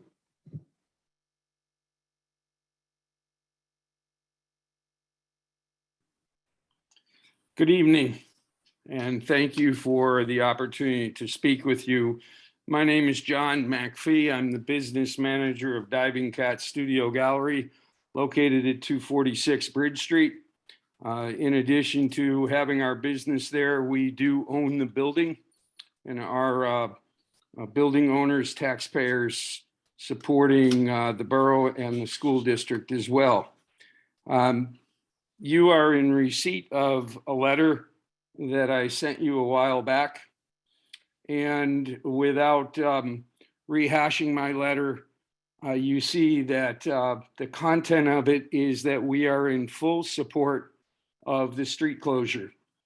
Diving Cat Studio Gallery is open more than 80 hours a week. We are open more hours for business than any other business in Phoenixville. Every bar, restaurant, retail business, we are open the most hours. We believe that it is imperative to have the door open. We routinely hear from customers on Sundays, Mondays, evenings, that we are the only retail business still open. And we do a lot of business in those hours. We have been here as of March 1st will be our 14th anniversary. And the result of the street closures this past year, you saw in my letter, from May through October, each month was either a record-setting sales month or our second best month. It was a true game changer for our business. It allowed us to survive the pandemic. It allowed us to expand our staff and give every one of our employees substantial raises. We are fully supportive and appreciative of comments that have been shared, but we are firmly in disagreement with the Phoenixville Business Alliance and their recommendations. I will say that there are 3 weather conditions that affect business: temperatures over 90 degrees, temperatures below 25 degrees, and when it rains. It does not matter whether the street is open or closed. If those weather conditions exist, foot traffic is reduced. One of the outstanding things that we witnessed this summer was that we began putting a table out in front of our gallery on Saturdays and Sundays. We didn't start that until the latter half of July, and we were astounded at the attention that that brought and how many people stopped by and talked to us. Every week, I was out there for 8 to 12 hours, and I talked to new people that expressed how much they enjoyed the vibe and the opportunity to safely walk the streets and participate in the entire community. We would implore council to continue this trend. I do think that there are a couple of compromises. Maintaining the Main Street parking lot and somehow being able to utilize that would be helpful. Also, starting in April and going into November, in keeping with the point of the weather, this could begin in early to mid-May and end in mid to latter October. I did not see people taking advantage of the street closure when it was too cold in early April or mid-April or late November. We strongly appreciate all the effort that the borough staff, the police, the Public Works Department put into managing this program. We are open frequently until 11 o'clock at night. And we saw people that continued to shop our store as well as patronizing the restaurants and the bars along the street without incident. We appreciate the opportunity to share with you. I wanted to make my comments brief, but we strongly encourage you to continue the street closure. It has been a game changer and it has been an outstanding opportunity for us. We thank you for your leadership and your forward thinking about this. Thank you. Thank you, John. And with that, we're going to close the first round of public participation as we have gone through everybody who everybody's had a chance to speak once, and that's our standing policy. We will have a second round of public participation towards the end of the agenda for anybody who missed the first round. With that, we will now actually go into communications, council participation. Members of council, are there any updates or announcements from council? Seeing no one else, I do have one comment to bring to the board. Just prior to tonight's meeting, I did receive a formal letter of resignation from Edwin Soto in the North Ward. Per borough code, we do have 30 days to review and accept the resignation. So that puts us at the March 8th meeting that we can accept the resignation. John, you actually have 45 days. Oh, 45 days. I got the dates backwards. Sorry, so we have 45 days to accept the resignation. So at the March meeting, so at the March 8th meeting, we are in the position where we'd be able to interview applicants. If there are members of the North Ward who have lived here for at least 1 year, and would be interested in serving the remaining 2 years of the North Ward term, please reach out to either your council person, Rich Kirkner, or staff. Your application or letter of interest can be sent directly to manager@phoenixville.org. Like I said, so we have 45 days to accept it, and then so we could appoint this position in either the March or April council meetings. So with at next month, I'll present the letter for everybody to review, and we will read that into the record at next month's meeting. But any members of the North Ward, if you are interested in taking up the remaining 2 years of the unexpired term, please reach out. With that, I will now turn it over to our Mayor Urschler for his report. Thank you very much, Mr. Ewald. A couple of quick things. Congratulations certainly to our officers who've been promoted this evening. Thank you all for participating in that incredible event. Also, a big thank you to Good Samaritan Shelter, Good Samaritan Services, who held their annual Taste of Phoenixville event. And then we have a couple of upcoming events. Certainly tomorrow, Thursday, is the Super Bowl, which is done through PAX. Check that out on their website, Phoenixville Area Community Services. It's a great event, and also to remind us about food insecurity in our community. And also another wonderful event on the 17th. If you check out Down to the Heart with Anne's Heart, it is a special competition where we have Phoenixville famous individuals who have the opportunity to take off some clothes to get down to a specialized t-shirt for charity. So check that out, Anne's Heart, that's Down to the Heart. And thank you all so much. We'll be back soon. And certainly, I just want to make one quick comment. I know certainly this has been a kind of we've had a lot of public comments. Thank you all so much for those of you who participated, regardless on what side you are on this specific issue. I think at the heart of it all, we all know that Phoenixville is an incredible place to live, and we want to ensure that it continue to move forward in a beautiful and creative way. And so even though we may not always agree on what that direction may be, we all agree that this is an incredible place and that we want to see it continue to retain that beautiful creativity and that livelihood and that special, unique Phoenixville vibe. So thank you all so much for your participation, regardless of where you fall on this issue, but thank you very much. Thank you, Mr. Mayor. With that, the next item on tonight's agenda is appointments and public resolutions. We do not currently have any openings on any boards or commissions, but however, I did just announce that we do have the opening in our North Ward. Any member of the public that is interested in any of our boards or committees, please reach out to your borough council person for any future openings, and we can let you know when we have things coming on the horizon. Okay, with that, we do have 3 items under new business tonight. The first item is for zoning representation. What is council's pleasure for item 9A? Mr. President, I'll make a motion to authorize the borough solicitor to attend and represent the borough's interest before the zoning hearing board in the matter of the appeal of the zoning officer's determination by the Friends of Church Street, and the solicitor to take any further actions in said matter. I'll second. We have a motion by Mr. Moore, second by Mr. Weiss. Questions on the motion? Seeing none, all those in favor? Aye. Opposed? Motion carries 6-0 with Mr. Kirkner out of the room. Next on our agenda tonight, we do have a schedule and advertise for modification to our ordinances. What is council's pleasure? Mr. President, I'll make a motion to schedule and advertise the public hearing to consider an ordinance amendment to Chapter 1, Administration and Government, Part 1, Elected Officer, approved by Borough Council 5-3 at the December 8th, 2020 meeting. Second. Motion by Ms. Berkeley, second by Mr. Weiss. Questions on the motion? Seeing none, all those in favor? Aye. Opposed? Motion carries 7-0. And lastly, we have an ordinance update for administration and government for our drop program.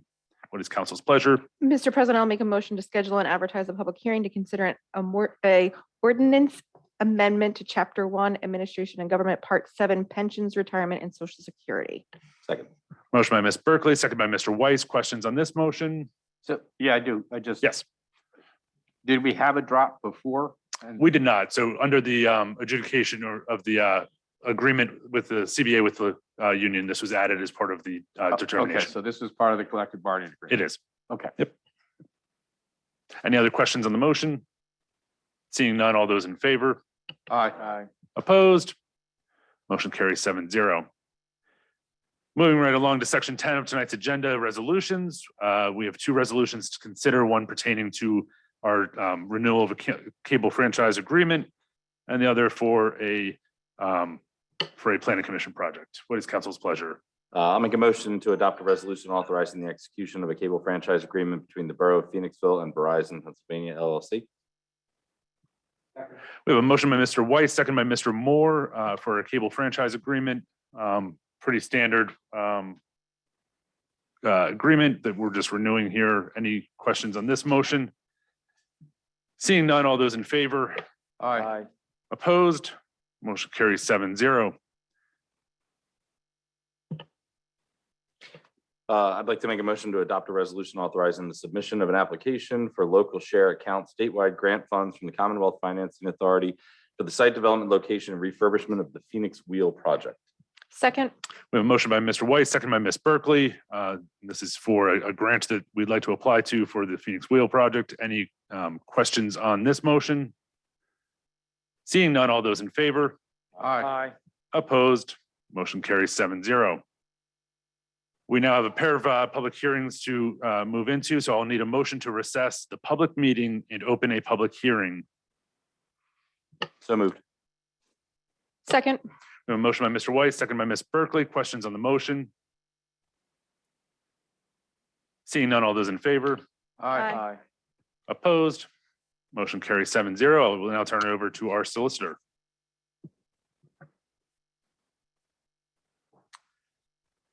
All right, this is a hearing on an ordinance to authorize and direct the incurring of non-electoral debt through the issuance of a general obligation bond and the aggregate principal amount of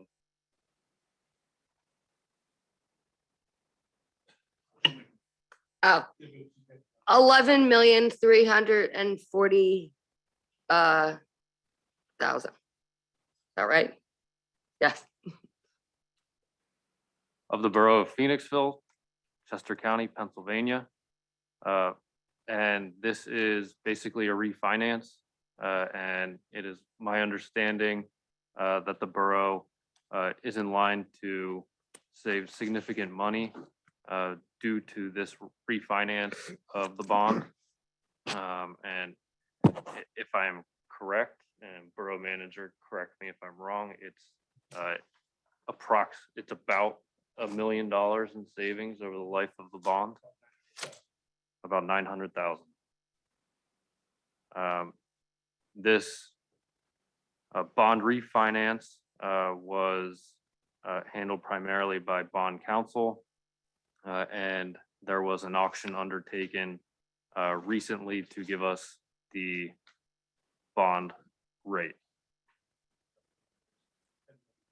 Yeah, I see that there. 10 million. Well, it's on one, 450,000. the number is on one way here and another on that one, so.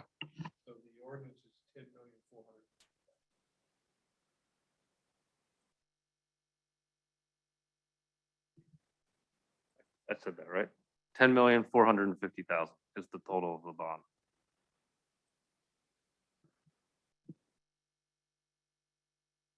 And with that, I'd like to open the hearing to comments from Borough Council.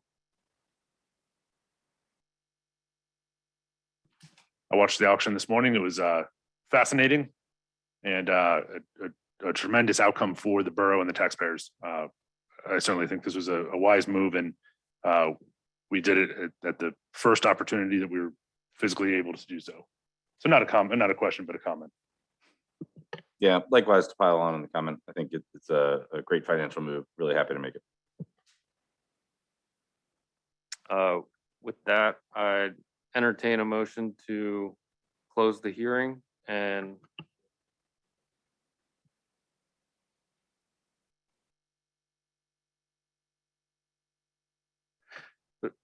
are there any comments from the public?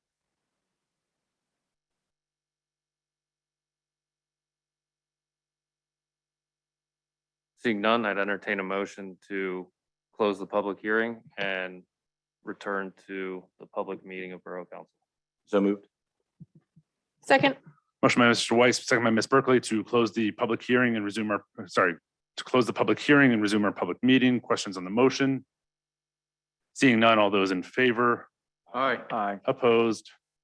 Motion carries 7-0. As this was fully advertised and we are able to act on this tonight. That's correct. So with that, what is council's pleasure for undertaking the ordinance adoption? I will make a very, very long motion. All right, I'd like to make a motion to authorize and direct the incurring of non-electoral debt through the issuance of a general obligations bond in the aggregate principal amount of $10,450,000.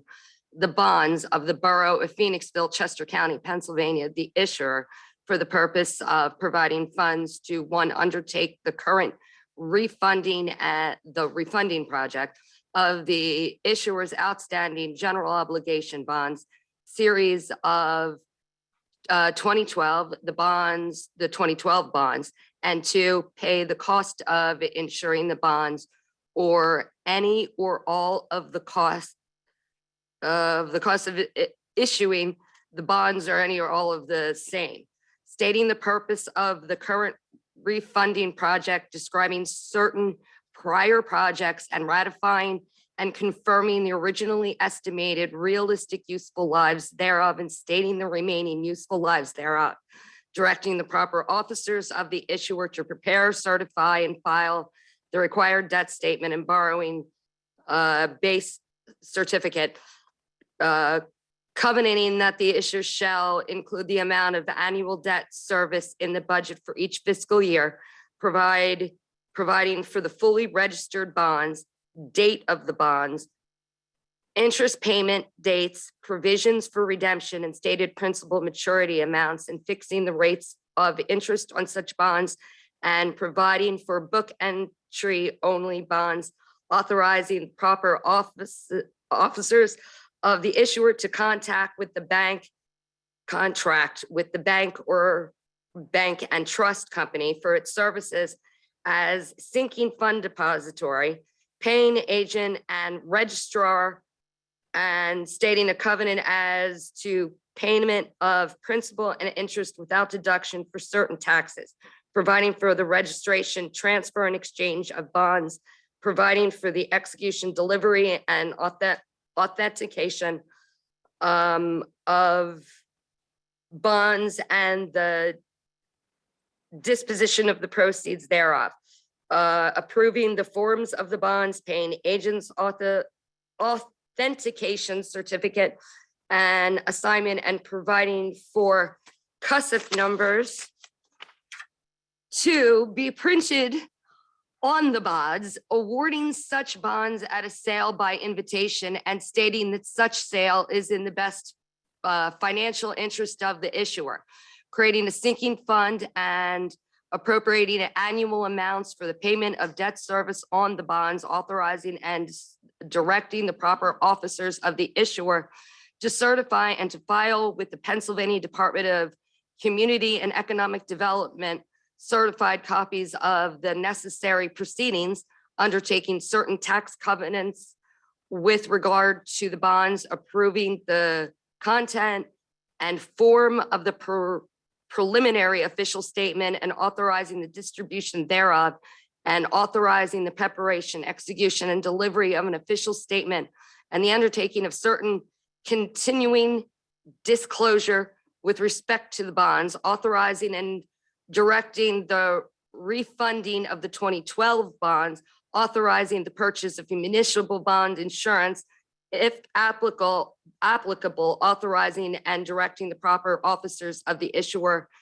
to do all the things necessary to carry out this ordinance, authorizing and directing the proper officers of the issuer to pay issuance cost, authorizing incidental actions, rescinding inconsistent ordinances, and stating the effective date. Second.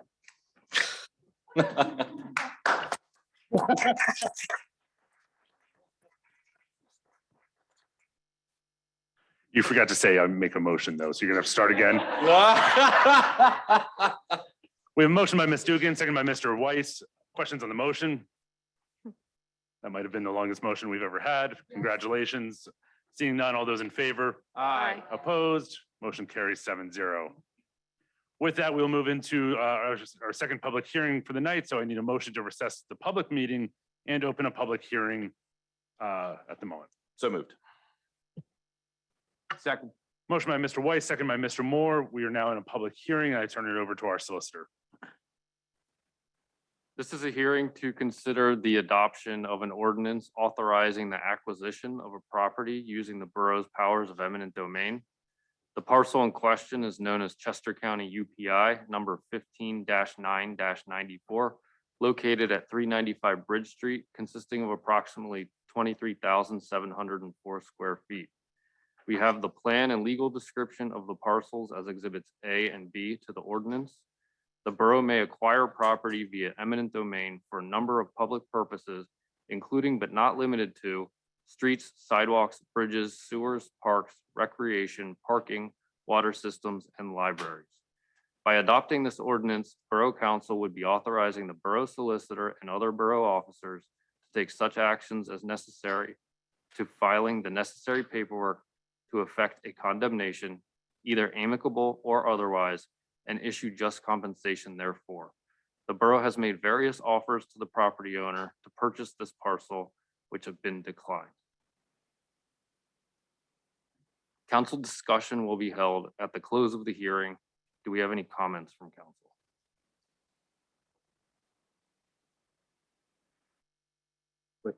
Wait, discussion at the close of the hearing? Discussion will be at the close of the hearing No, after a after motion's been questions, made. I understand. Can the borough manager do a short summary of the length of time to contact, how much contact we've had with the borough, with the property owner before we came to this current situation? Sure, we have for at least 3 years at this juncture talked to the individual via written communication made at least 2 offers for just compensation based on the appraisal price that we had, and then actually made a second offer, which was more than that. Both were turned down. That was around the fall of 2019. As we were beginning to work our way through a number of next steps, obviously the world collapsed around us with the COVID situation and what have you. We are now at the point where we haven't had no further communication that would lead us to believe that we could move anything beyond where we're at tonight, and that's through the powers of condemnation. My second question is, has the property owner indicated, because clearly right now the property is unused, it's surrounded by a fence.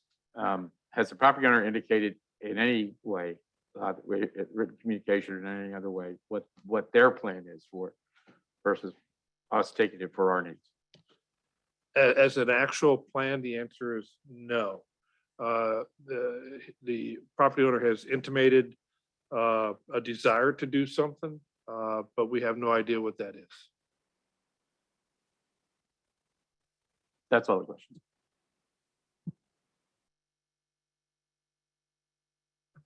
Anything else from council?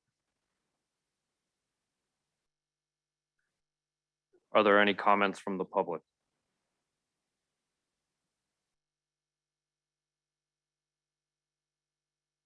Seeing none, I would entertain a motion to close the hearing and return to the Borough Council public meeting.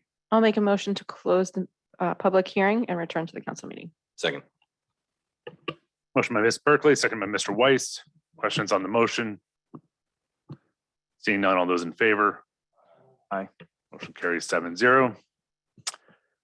This has also been duly advertised in all applicable ways, so I believe we have course of action can be acted upon tonight. That's correct. Okay, and with that, what is council's pleasure regarding adopting this ordinance? I will make a motion to adopt the ordinance authorizing the condemnation by eminent domain of real property with a UPI of 15-9-94 for municipal purposes. Second. We have a motion by Mr. Weiss, second by Mr. Kirkner. Questions on the motion and discussion? Yeah, I'll offer. I have a lot of concern about this. We're taking this person's property. Now, as the borough manager shared with us, the person has some plans, but they haven't shared and aren't required to share with us what those plans are. We have a municipal purpose. I know there's been some casual conversation about parking. We've heard a lot about the need for parking. But I have a lot of reservations about taking somebody's property and using this power. I mean, there were people saying, why can't the borough do something to stop Odessa? Well, we can't. It's their property and they have a right to use it that way. Now we're saying, oh, but in this case, maybe not. And I'd like to hear from the rest of my colleagues about their concern around that, because as I suggested to somebody, this is the nuclear option as far as the power of a municipal authority. So I am reluctant to take this step. Just to be clear, I believe we are justly compensating this individual or entity for this property, not taking the property, but buying the property forcibly, right? Yes. That's correct. Whether done amicably, which would mean we would come to an agreement on the value and then file taking papers, or a typical taking where we file the papers and we use our appraisal. Either way, a compensation based on our appraisal would have to be provided to the landowner. And appraisers in Pennsylvania have very strict professional guidelines and ethical rules that they have to follow, and they need to provide independent assessments that can be relied upon. Thank you. Other questions from council?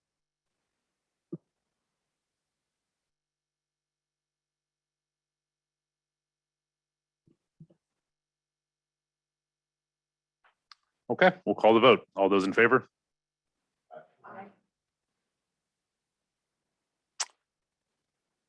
Sorry. Okay. Okay, opposed? Okay, motion carries 4-3. Okay, with that, we'll move on to reports from committees, boards, and commissions. Up next, Mr. Moore, you're back up with Planning Commission.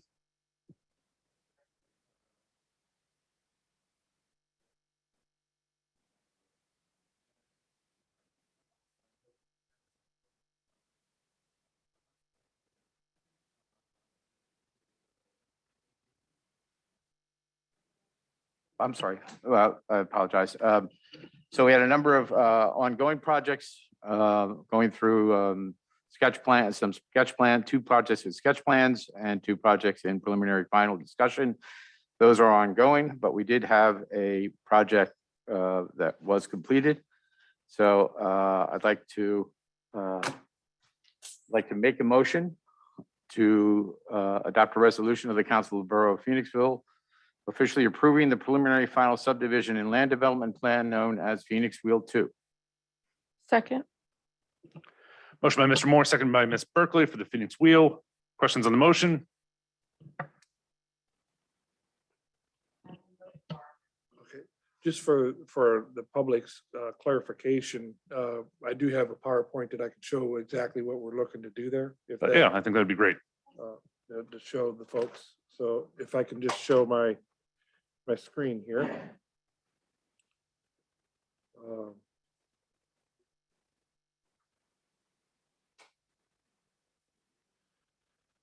Okay, so for the public's awareness, the location that we are, let me see if I can expand this correctly.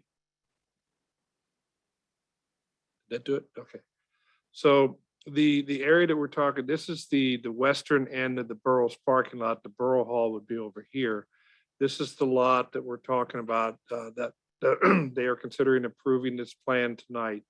And on this plan, we have a multifaceted concept that has various parts, primarily the wheel that is the subject of tonight's discussion, but there are components of that most folks have not seen yet. So hopefully I can, there we go. So this is the Phoenix Wheel, and it is a large wheel. It is 64 feet high. And we had to create, you can see this dotted line here. This is the lot, and this is our parking lot currently. This wheel fits just right in there. And then we're able to bring the parking lot out and do some things in here, which I'll show you in a second. And then some continuation of the French Creek Trail. The Schuylkill River Trail is on the other side of the French Creek there. And then we have this project here that is separate from the application tonight, but we just want to show you that we're looking at a very large project that's going to take some time to do. So this is a newly constructed bridge that we have to span 213 feet in order to make the connection to the Steel Point project on the other side of the French Creek. And then this would be sitting right here up close to the Borough Hall building itself. But that's somewhat stoic in its nature, and it's, a lot of you use the term, it's institutional looking and what have you, and certainly it is. You can round the top, such as they did here in Downingtown, and put a capstone type style on it, and then turn the direction on either side of the creek, so for ADA accessibility. But something else that we've come into, we talked about this at the infrastructure committee, is possibly looking at an existing bridge of historic nature that are available through other means, whether that be PennDOT or and this happens to be a bridge in Berks County This happens to be 202 feet long, which is right in the wheelhouse for what we would be looking at. So there's a lot of costs to build a new bridge, and there's costs to get an old bridge. The difference is that as a steel town and a town that has a lot of history, perhaps we may find ourselves more interested in an old bridge of historic nature and keep it in the books for perpetuity purposes. So that's one idea. And so we bring you back to the wheel, and the Phoenix wheel has a long history, and I'm sure Barbara will just give a quick update on that when I'm done here. But one of the things we have done a lot of with the Beautification Advisory Commission is, as you've seen throughout town, are murals. And so this platform that will hold this in the front, right there where that arrow's at, is about 24 feet by 5 feet. And so we found some postcards, I should say Barbara found some postcards from back when the wheel was in Asbury Park. And you can see this is the old wheel style. It's here and it's here. And perhaps on the front of that front, we can create, we've got a lot of artists in town, perhaps that could be a mural replicating one of those postcards and sort of, again, telling the story of that. And then the second thing is there's not an arrow here, but you can see right here, there's a walkway. Barbara and I and Kelly Getsfried, we were talking the other day on the phone, and she's got components of another bridge that maybe we can repurpose the members of that bridge and create the rail structure for this walkway going from the parking lot up to the top of the trail. So that's an idea. And then lastly, down here, this area here is sort of a land version or replication of the wheel. You can see it's rounded, it's got the spokes, it's rounded, it's got the spokes, and these benches sort of replicate the carriages that are on here. And then in the center, we've always talked about a welcome to Phoenixville. And so we've had an idea for quite some time of a Phoenix statue, and this would be a daytime version of that statue in there, and then this would be a nighttime version of that statue. So we wanted to share this, that this is a project that is got a lot of tentacles to it and opportunities. And when you approve the resolution earlier tonight for the grant to the Commonwealth Finance Authority, the funding would help us do the vast majorities, the site development, possibly this the statue, possibly the artwork, certainly all of the site work that's there, and then possibly bringing in funds to help reverse engineer and rebuild this wheel back to its glory. So I know Barbara has a few words that she would like to say. So Jen, if you could promote Barbara to just have her compliment what was shown here. Barbara, if you'll turn on your microphone, you can go ahead.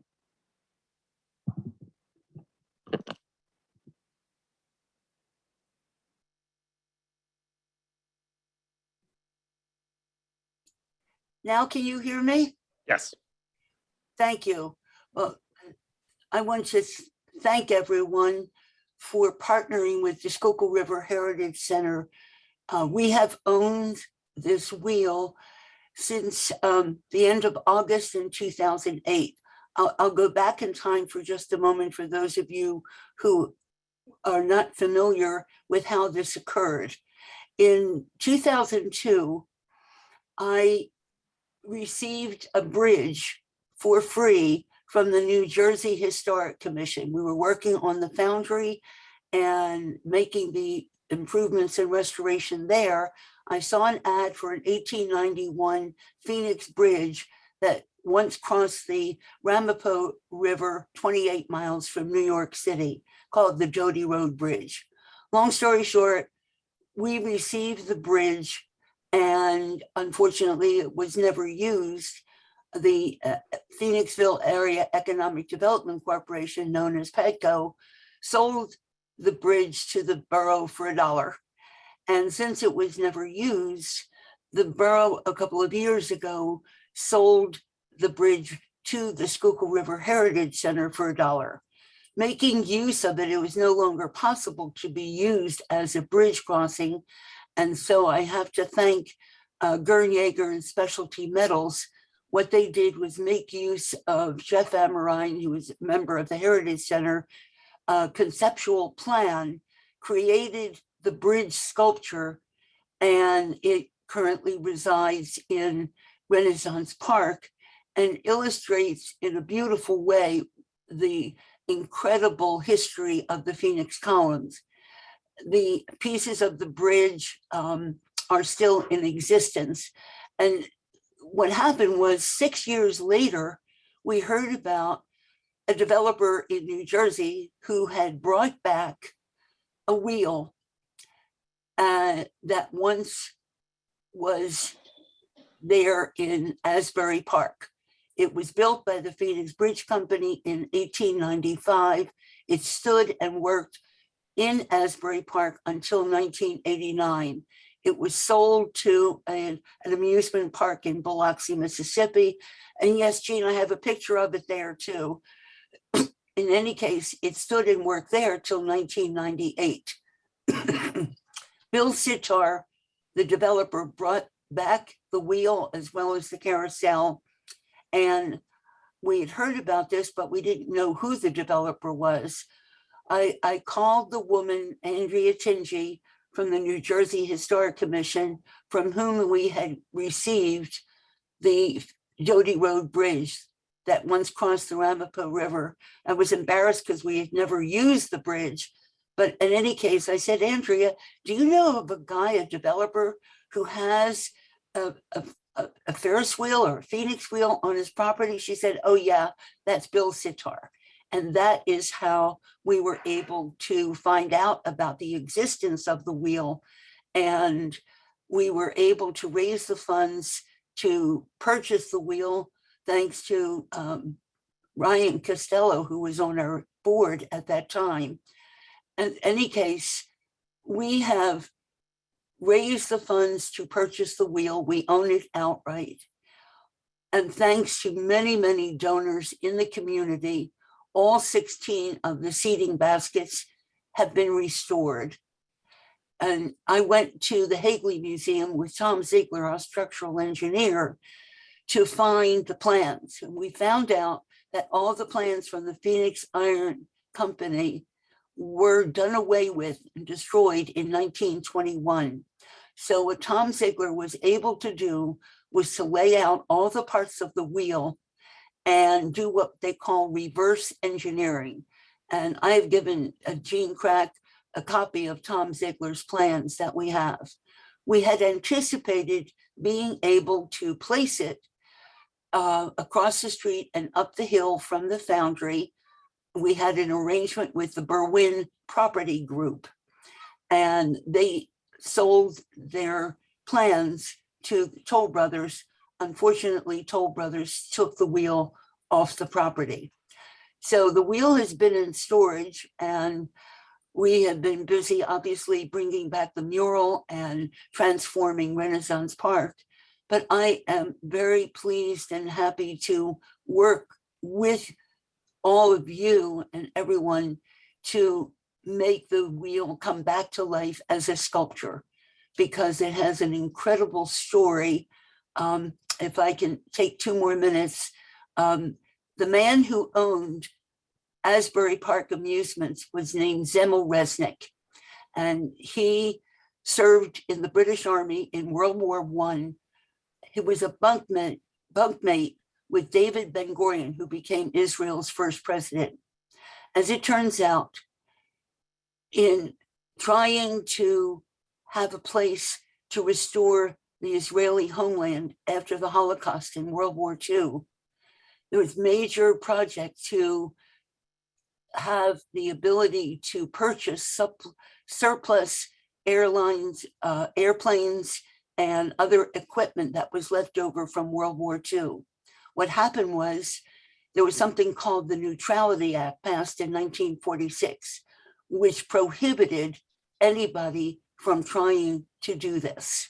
And actually, the Neutrality Act was actually used against Americans trying to help out in the war in the 1990s between Northern Ireland and the Civil War going on there. In any case, what Zemel Resnick did with his supporters, they would ride the wheel because he knew the FBI had tapped his phone lines. And so the wheel in its own way had a place in helping to create the state of Israel in 1948. But it is an amazing, amazing survivor. The gentleman named George Ferris actually came to Phoenixville in 1891 and wanted them to build his wheel for the Chicago World's Fair in 1893. They were too busy building bridges. But by 1895, everyone knew how popular George Ferris's wheel had been. And so the Phoenix Bridge Company actually built 4 Phoenix wheels. There was one for the Atlanta Cotton Exposition. We have a picture of that one at the Schuylkill River Heritage Museum that was sold and then was in upstate New York, near where the Clintons live, sold for scrap after it had moved to California for a couple of years. The Coney Island wheel that they did was changed in 1921 by the Coney Island Amusements, and they built a different one. One in Isle of Pines, South Carolina, to the best of my knowledge, is gone. We don't have any history about that. But the Asbury Park wheel is certainly an archival artifact. And the fact that Phoenix Bridge Company started using steel only in 1889, and that this was built a few years later in 1895, what I've been told is that because it is virgin steel, it has lasted this long. We have the plans for how it's going to go together, and we are very, very excited and really happy to work with the borough and partner with the borough to make this piece of history come alive in a very special and unique way, especially with the plans to have the French Creek Trail be extended, not only just parking, but back in the early 90s, when I was director of the Chamber of Commerce and volunteer director for Petco, the idea was, what do you do when the King of Prussia Mall is 6 miles away? You package history for economic development and focus on the various ways in which Phoenixville is very special and very unique. It has been inclusive for all of its history. I will just touch on one last thing for a moment. We redid our interactive exhibits at the Schuylkill River Heritage Center last year. And one of those, I created the idea of a path to freedom. And we now have a special way of showing about the Underground Railroad in Chester County. One place that relates to Phoenixville were the Lewis sisters who lived in Kimberton or the neighboring community there. But they had a 600-acre property, and there was hematite on that property. They had an agreement with David Reeves, who was president of the Phoenix Iron Company at that time. They sheltered many runaway slaves who had made their way from Maryland and Delaware through Chester County. Not only did the former slaves receive food and attention and medical services, they got jobs to mine the hematite. And instead of moving on to Canada on their trek to freedom, they all got jobs at the Phoenix Iron Company. In fact, the Grimes Church in Phoenixville was actually founded in 1857, well before the Civil War. So I'm passionate about Phoenixville and its history of inclusiveness, and the wheel is an extraordinary historic piece from the past can help to tell that story, but also provide a unique way to encourage people to visit and understand the history that's encompassed here. I hope I didn't talk too long, Jean, but I love the fact that the borough is willing to give the wheel a place, a special place, and work with you as a partner for this unique project. Thank you for sharing your time. If there are any questions, please don't hesitate to ask me. Thank you, Barbara.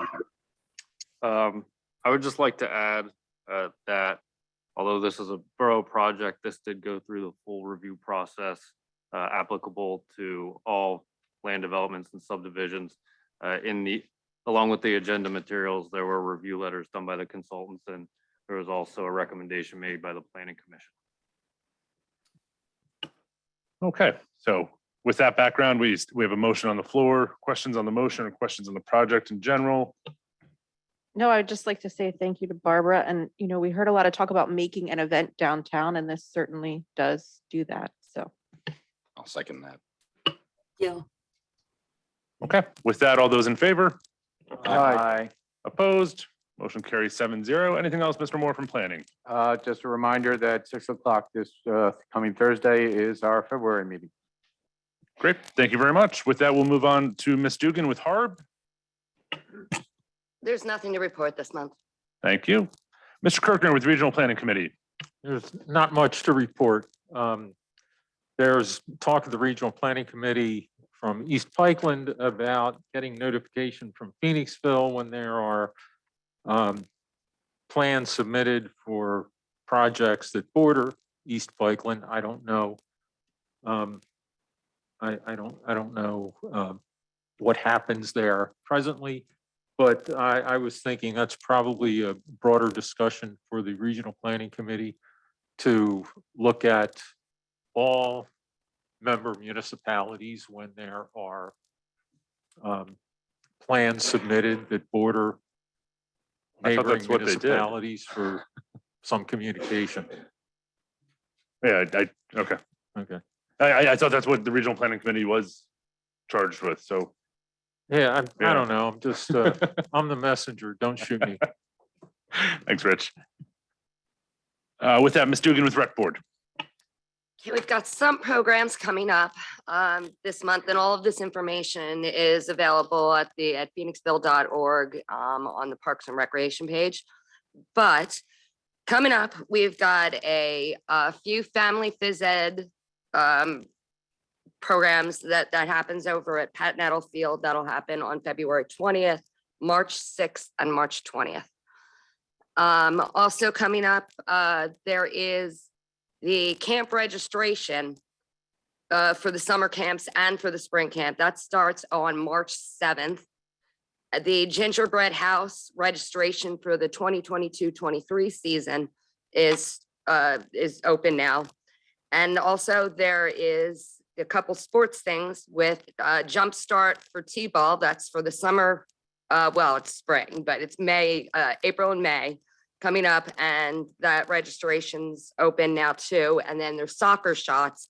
There's several different days. That's over at Pat Nettle Field. You can do it on Wednesdays. And then there's Saturdays and Sundays option as well too. So there's a lot of options to figure out a time that you can get your child over there. So I hope this season goes as well as it looks like it's going to do with our new location over there. So I'm all excited about that. I think we're all excited for that ribbon cutting. And Rec Board update does bring us to page 3 of the agenda. With that, there was no meeting for BAC. Their next meeting is on February 14th, next Monday, this coming Monday. So tree advisory with Ms. Berkeley. Yes, that meeting was a few weeks ago. Usually we're much more in sync with this meeting, so it's fresh in my mind. But we did have a nice update from the arborist. He did have the new plantings added to the inventory. And just a reminder that inspection requests will occur once the trees leaf out for the spring. Thank you, Ms. Berkeley, and right into police personnel and public safety. No action to report. We did have our meeting yesterday for this month, so then our next meeting will be the first month of March. Thank you. Okay, moving on to Mr. Moore with Parks and Rec Committee updates. All right, yes, we have quite a stack here. So I will open with, though, had discussion about a number of issues, and I just would like to alert everyone, put this on your save the date calendars. The ribbon cutting ceremony for the rec center will be Friday, April 22nd, 11 a.m. Hope everybody can make it. And then there will be an open house the following Saturday, April 30th, from 10 a.m. to 1 p.m. And people are invited to come out and see our great new facility where a lot of progress is being made. So having brought that, I'd like to make a motion to support the Mountain Bike Skills Park renovations at Reservoir Park and associated fundraising efforts by the More Kids on Bikes 501c3 group. This was recommended in committee for nothing. Second. Motion by Mr. Moore, second by Ms. Berkeley. Questions on the motion? Yes. Yes. Mr. President, what does support mean? What does that mean? So in this instance, it is it's us allowing them to fundraise. So there is no financial contribution from the borough. They're simply asking for permission to they have a designer on hand to design and build. And they are looking to fundraise 110% of this project. Thank you. I'd just like to point out that's in the packet describing them, those who are not aware of it. This is a rather active group. They started in 2021 with 34 riders and 22 coaches. So I'm sorry, the 2020, they started with 12 riders. Now they have 34 riders and they hope to have 50 plus riders. And it gets the kids away from the Call of Duty video games and on bikes and doing a lot of fun. So they're up and running and adding a lot more energy to what we've already heard about with the disc golf. So and at the same location. So I urge support. I support our giving them the okay on this. Any other questions on the motion or the project in general? It would be similar to like when we partnered with parks and things and with other organizations. Exactly. And this is an awesome group. They are very active and really do a lot. I'm quite confident their ability to meet and exceed this goal. They're very motivated too. Yeah. Yeah, there are not a lot of locations like this in the entire region. So again, this is making our parks a destination. Okay. Seeing no other questions on the motion, we'll call the vote. All those in favor? Aye. Opposed? Motion carries 7-0. Mr. Moore. I'd like to make a motion to approve the 2020 open air setup on the 100 and 200 blocks of Bridge Street beginning Friday, May 6, 2022 and ending on Monday, November 7th, 2022. Recommended in committee 4-0. Second. Motion by Mr. Moore, second by Mr. Weiss. Just for clarification, I know that the motion as it read in the agenda was truncated, but this is for the weekend only. This is Fridays through Monday morning, not throughout, not May through October in its entirety. So I just want to make that point of clarification. So we've heard a lot on this and now open it to questions and comments from committee. So, yeah, we've heard a lot about it. We've also received, I think council members have received multiple emails on this. We've also seen a presentation and data, a presentation based on a survey that included 67 respondents from the Phoenixville Business Association, indicating, well, you can cut it two ways. You can say a slight majority experienced loss or no growth from the ground downtown, or you could read it that a slight majority experienced no growth or growth in their street traffic and their businesses and earnings during the 2022 survey. So I do want to say that I really appreciate, we always say people need to participate and make their voice heard. It's really disappointing that but it often happens that nobody paid attention to the fact that this was on the agenda for Parks and Rec Committee. So we would have had a lot more of a productive discussion in the committee and maybe wouldn't have brought it to council. Unfortunately, we didn't hear a lot of this opposition until, the past couple of weeks. Although there's been a lot of dialogue back and forth by a number of downtown people, Church Street people, Main Street people. So I appreciate, and there was some serious organization to get around expressing opposition to this, to continuing to do it. And the alternative suggestion was do it just on First Fridays. And we do have, I think, 4 or 5 events across the May to October timeframe where there would also be downtown community events, not on the first Friday, that would also incur either 100 block or 200 block street closures. Blobfest is scheduled. There's some food truck events scheduled. And we'll be discussing those in the temporary community event applications separately. I've heard tonight, I do appreciate, I've heard more support because up until walking in the building this evening, most of what I've been hearing was from people who are active in this Phoenixville Business Association and their opposition to continuing it as every weekend.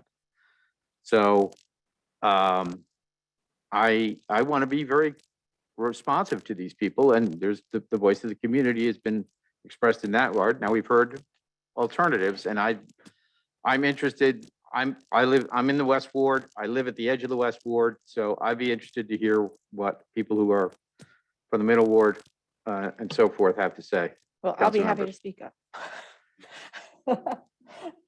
up. Just because I think John and I both represent the Middle Ward, live in the Middle Ward, obviously, and spend a lot of time there.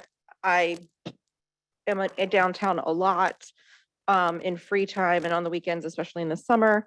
And I fielded a lot, both criticism, problems we could resolve very quickly, problems that keep reoccurring, and a lot of positives. I've also lived in the same area since 2011. So I've seen a ton of growth. I've seen things change. Has parking gotten harder? Sure. Even where I live a little bit further down on First Avenue. That is growing pains, and I understand that, and I hear that from my constituents. So I want to be respectful of that, and I want to honor that.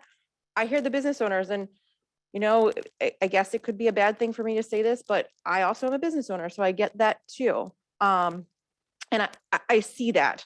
I think that I also would remind everybody who doesn't remember or doesn't know of it, remember when we had similar reactions to Food Truck Festival. So I think there is a way we can figure this out.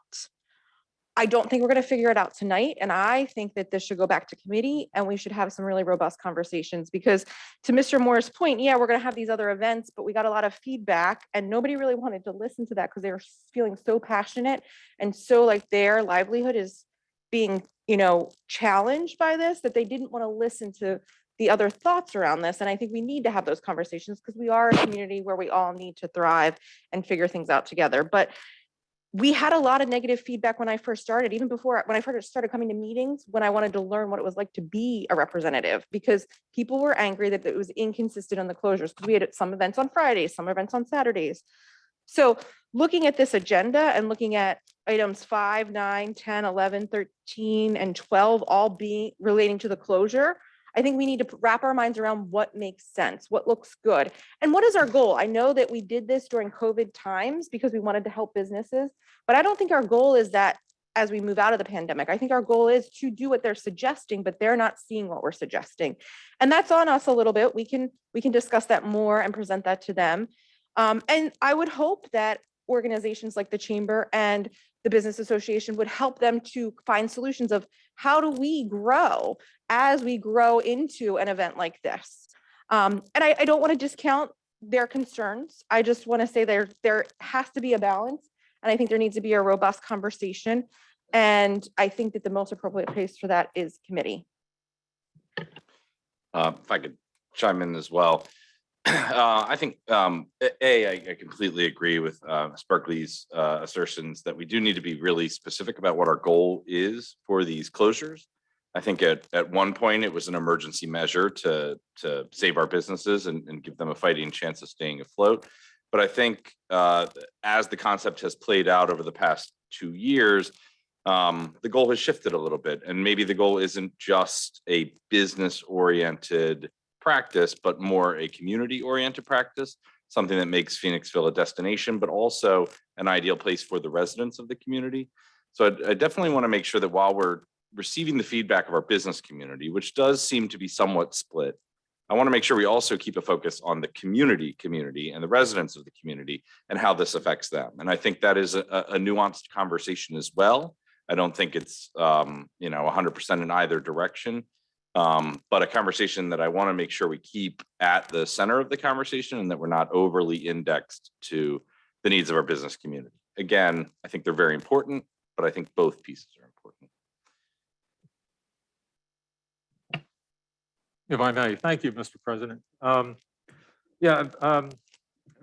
Weiss, I agree with you. We need to define what the goal is with this.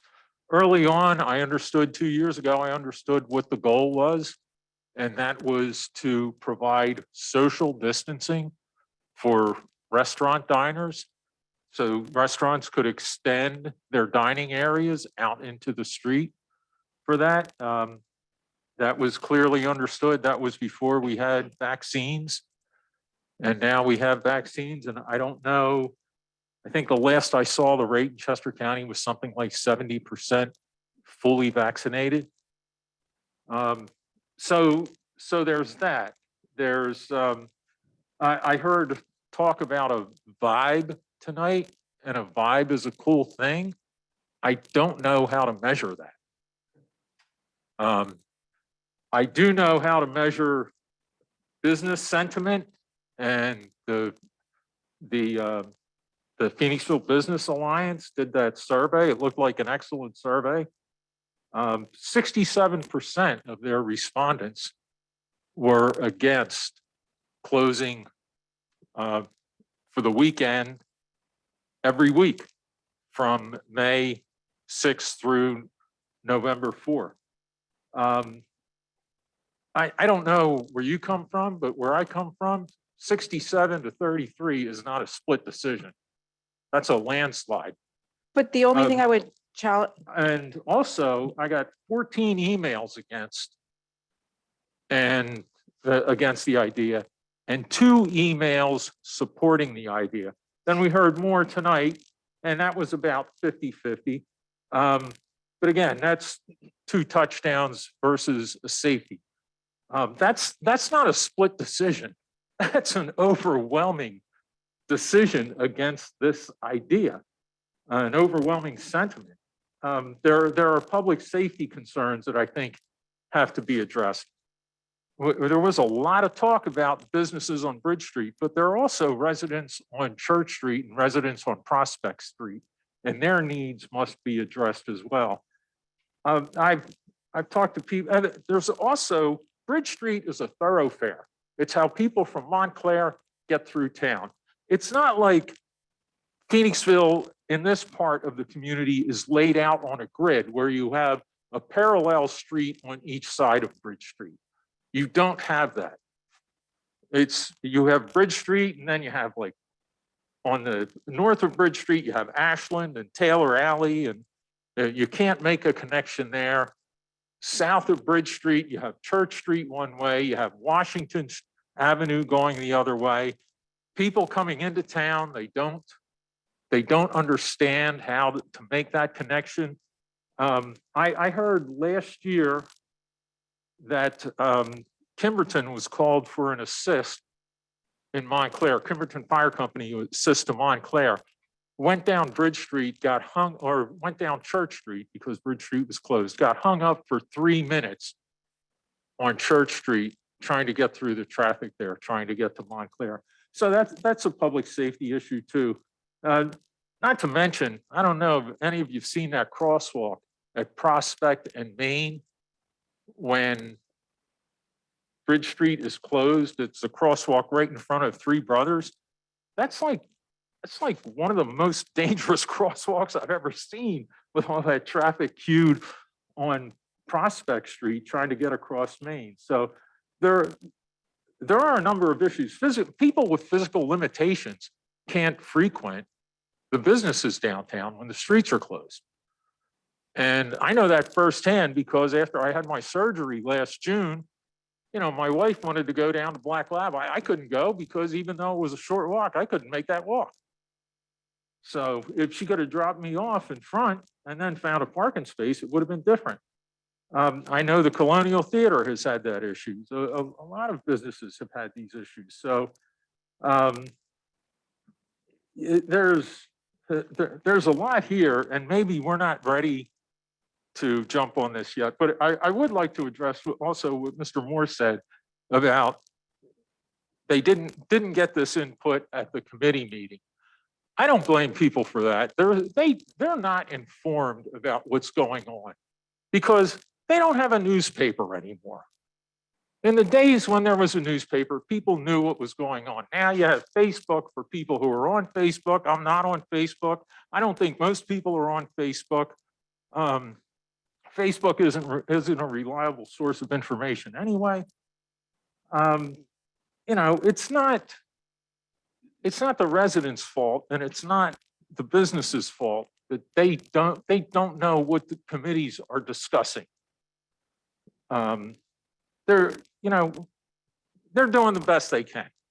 And the way they find out about this is after the fact, unfortunately. So that's just the world we operate in nowadays, the post-print media era, I should say. So, but yeah, I could say this needs more work, or, you know, based on what I'm hearing, it seems people would be satisfied if we just did closure on First Friday and got on with it. I personally don't feel comfortable making a decision based on data that we don't know the fidelity of. We didn't run that survey. I think we need to collect more data to base our decision off of, because we didn't control those data. I've had several businesses reach out to me and say that they were never reached out to. So we don't know how accurate those data are. And that would not be in our best interest. I agree. I think all the concerns you bring up, Rich, are valid concerns and they need to be vetted. And I don't want to make a decision without fully vetting them. I also don't think that just approving it for one day a month is, or 1 week in a month is doing anything, because we're going to have other events.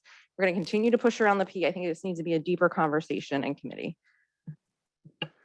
In preparing for however this discussion was going to go tonight, I did speak with staff, and in very short order, i.e. tomorrow, staff has said or indicated that they'd be able to get a survey put together and vetted and on the street, so to speak, in time so that it is available through Monday. And then on Tuesday morning, we'd be able to close and process it for Parks and Rec Tuesday night. So we would be able to go through and collect our own data set, much as we've done in the past when what we did in 2021, when we had a robust response from the community, the residential community and business community for this very topic. So there is options on the table for how we move forward with discussing this. I just want to put that out there. Mr. President, would you repeat that timeline, please, for the survey? Sure. So Parks and Rec meets next Tuesday, the 15th of February. The staff has told me that they'd be able to get a survey out tomorrow that would run through Monday. So that'd be a 5-day survey, which is in survey terms an ample amount of time for how big of an audience we're looking at. And then they'd be able to process the data for us for Tuesday night's Parks and Rec meeting for discussion. What would the means of distribution for the survey be, just out of curiosity? We've done this in the past. I don't know which exact platform we use, but between our actual email list that residents can sign up for, we are active on the social media platforms, and then sharing individually from all members of the community. So last time it went out as an email, it went out through Facebook, it went out through on the Borough website, and then was shared as appropriate. So I don't remember how many responses we actually got to the 2021 off the top of my head. I didn't have time to check my email on that, but the 5 days would be enough to collect a sample size that we would then be able to see the actual information collected. Okay.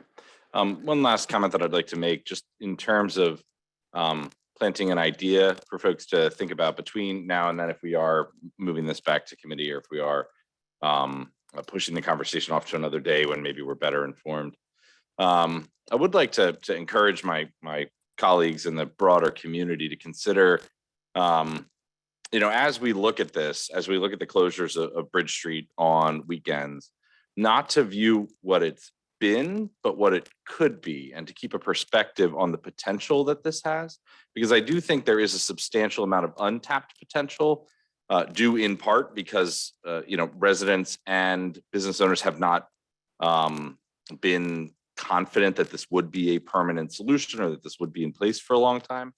So I could see the benefits of this evolving over time, especially if it is more consistently implemented and marketed.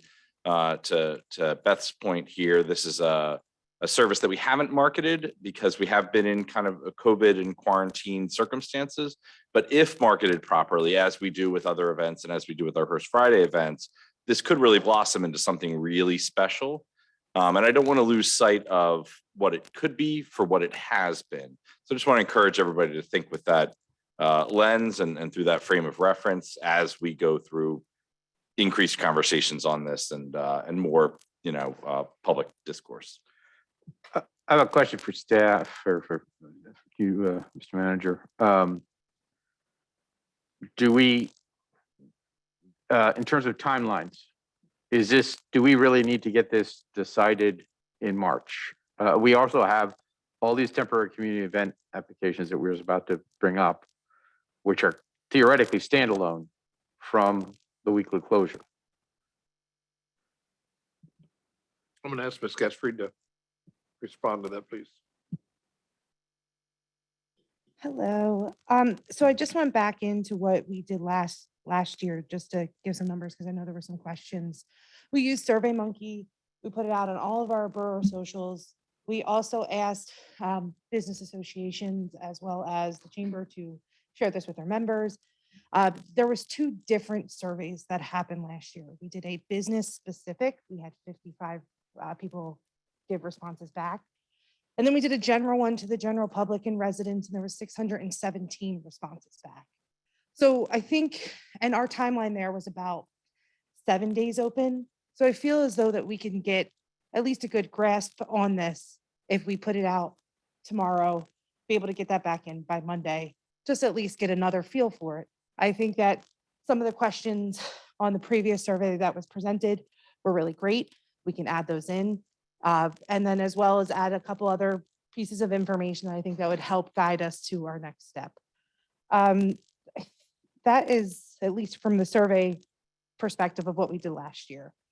I think from the, well, I'm just trying to pull this up. I apologize. I'm trying to get it up for you. We also had another survey done back in about borough events. That was done back in June. A portion of that was also talked about with the open air concept, and there was about 834 responses. And again, that was about a 7-day window. So again, I think that we're able to get some sort of substantial response if we put this forth on the proper platforms that we've done beforehand. That's very useful. My question was timelines in terms of council deciding how to proceed with the weekend closures and how we end up doing it. What does staff need a decision by mid-March or not? In terms of you guys being able to do whatever you need to do, including, I guess, promotion of whatever we ultimately come up with. Right. I think that's also helpful for the other events that could be affected by this as well. So I think mid-March would be helpful, but we'll work with whatever timeframe that we can get this proper feedback for. I think that we've done it in a shorter period of time and we've done it with a longer period of time. Again, we're just trying to figure out what's going to best help move whatever this looks like forward and get that best feedback so we can make a plan.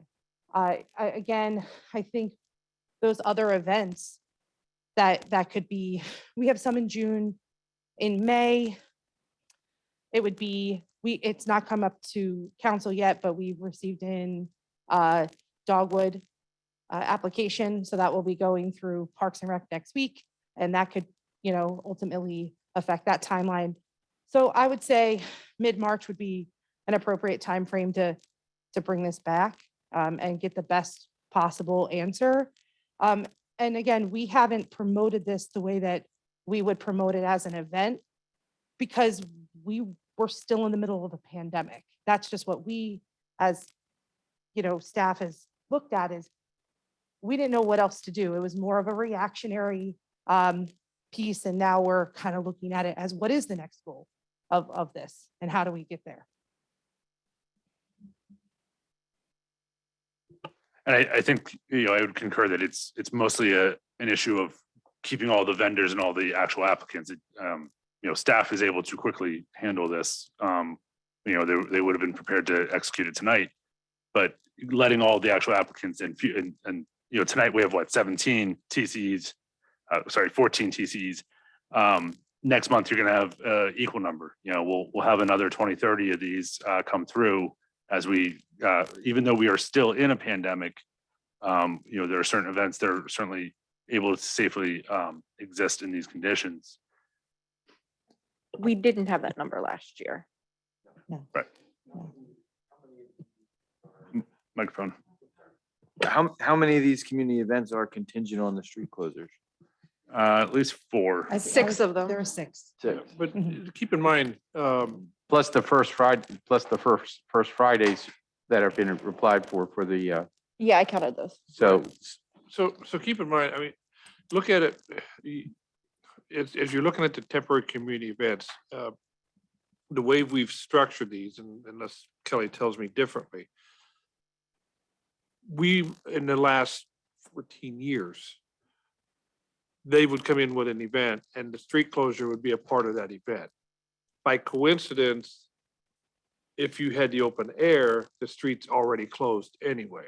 So that shouldn't drive your decision-making on these, because if you approve these, we would do what we would normally do and close the street for that particular day, not for the weekend. If you approve the weekend thing, then the mechanism is already in place for them and they still get their street closed. So are they keep those aware though, separate. because I know it just changed costs, they're aware that the cost is dependent upon the approval of the street closure and the open air concept versus if it's just for their event, like they know it could change? Yes, when we notified the applicants, we did say that these could change it based on the decisions set forth, as well as we did have some event or applicants ask if it was happening or if it could happen, and they have changed their location from Reeves Park to downtown to coincide with the closure. And then there's others who are just wondering if it's a competitive nature, if they do have another event, at the park. So I think it's just a good gauge on any organization that's putting forth some sort of event to know what is happening throughout town. And we try to make them aware of that no matter what. I think should be talking about this in committee. Should I make an amendment to the motion to return it to committee? No, I did offer the motion and seconded.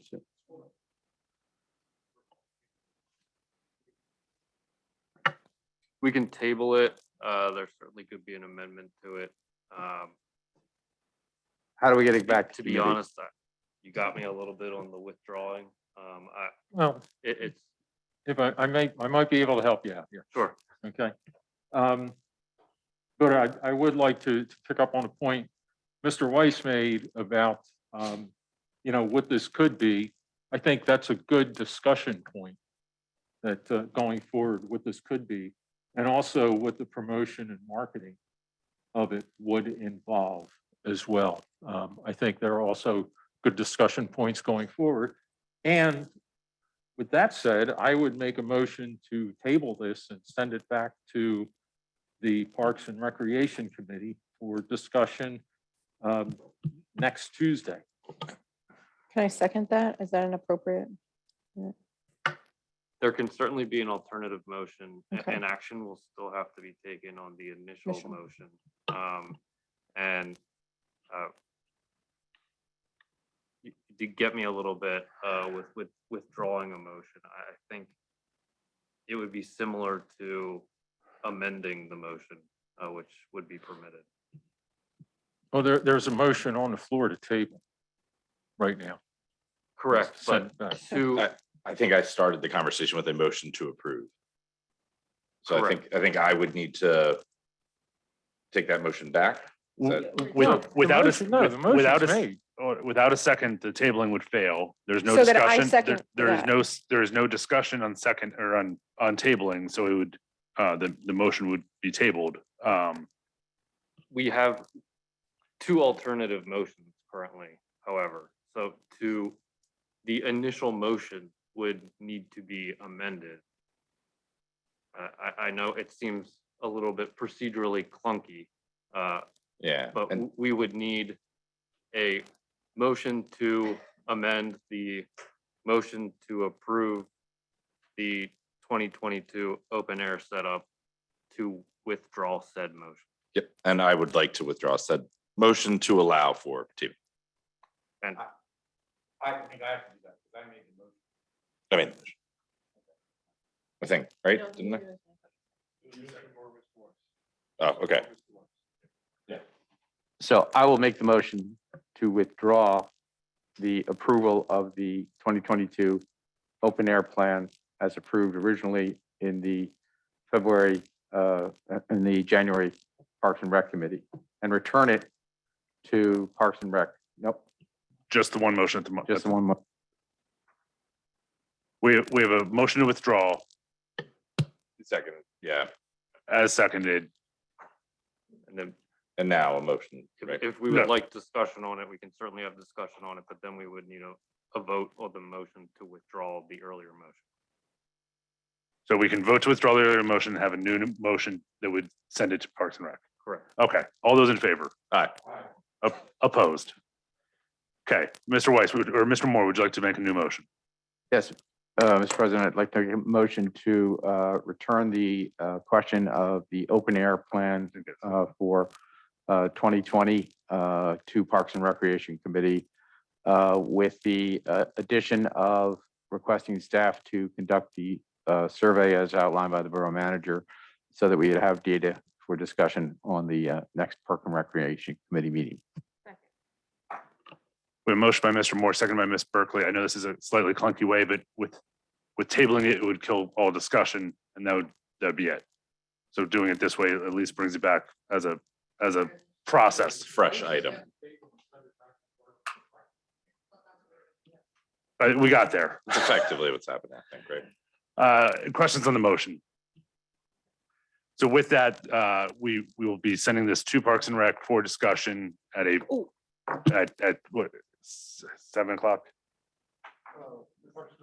Sorry, 6 o'clock Tuesday night in this room.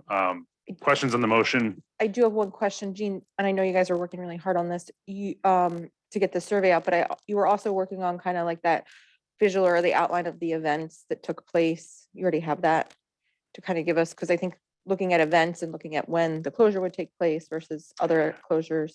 Go ahead, sorry. We do have a master list. And actually, I'm putting one from 2019 to show you what we used to do, and the 2022 showing you where we're at. That'll be in the Parks and Rec packet. Awesome, thank you. Mr. Urschler, allow you a moment. as Thank well. you so much. I just for a moment just wanted to comment. Certainly, I was involved, intimately as it was during an emergency declaration when we had initially initiated the street closures. I would certainly say, certainly there's been a lot of discussion from our business community. We're thankful again for our business community and residents for their input. I really look at this as a new a new thing. We survived the pandemic because of the street closure, but how are we going to continue to make Phoenixville a vibrant and interesting and exciting community moving forward? I live right on Bridge Street. I am there with all of you who experience a variety of experiences living there and challenges, but to me, I look at it as almost like a European promenade.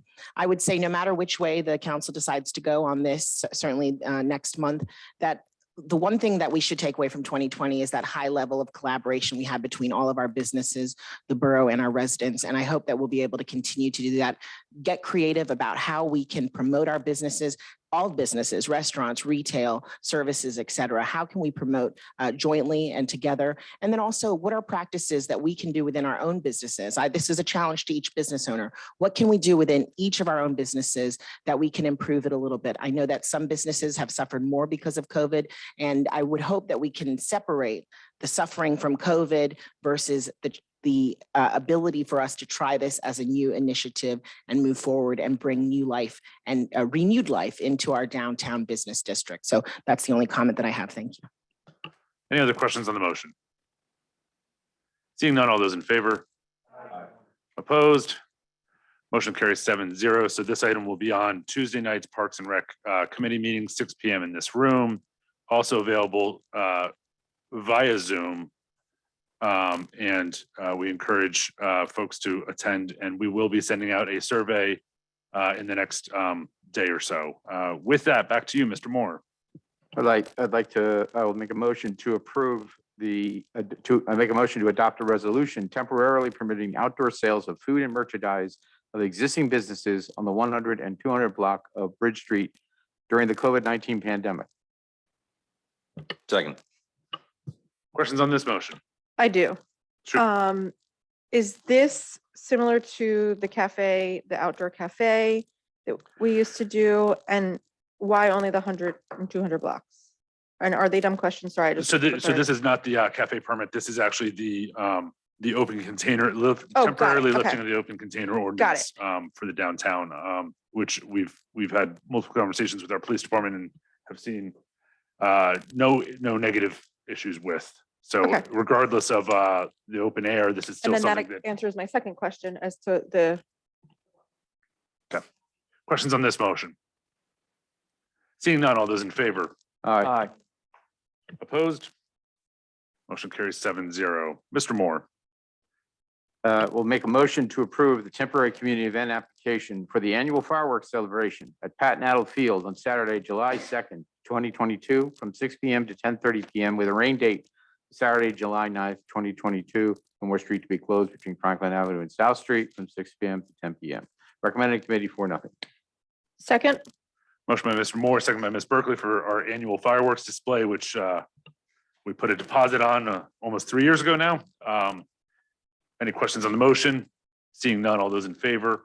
Aye. Opposed? Motion carries 7-0. Mr. Moore. I'd like to make a motion to approve the temporary community event application for Blobfest 2022, hooray, on Friday, July 8th and Saturday, July 9th in the 200 block of Bridge Street and the 100 block of South Main Street. And with Bridge and Main Street closures as detailed. Second. Motion by Mr. Moore, second by Ms. Berkeley. Questions on the motion? I am abstaining on this one as I have a personal conflict of interest. You're a blob? I am a blob. At this point in the night, yes. I believe air conditioning was cut off an hour ago, Mr. Watson. Any other questions on the motion? Seeing none, all those in favor? Aye. Opposed? Motion carries 7-0. Mr. President, I'd like to make a motion to approve the temporary community event. Sorry, motion carries 6-0-1. Sorry, Mr. Moore. President, I'd like to make a motion to approve the temporary community event application for Phoenixville Veg Fest on Saturday, August 13th, from 12 noon to 5 p.m. in Reeves Park, 3rd Avenue to be closed 8 a.m. to 5 p.m. between Main Street and Bede Street. Second. Motion by Mr. Moore, second by Ms. Berkeley. Questions on the motion? Seeing none, all those in favor? Aye. Opposed? Motion carries 7-0.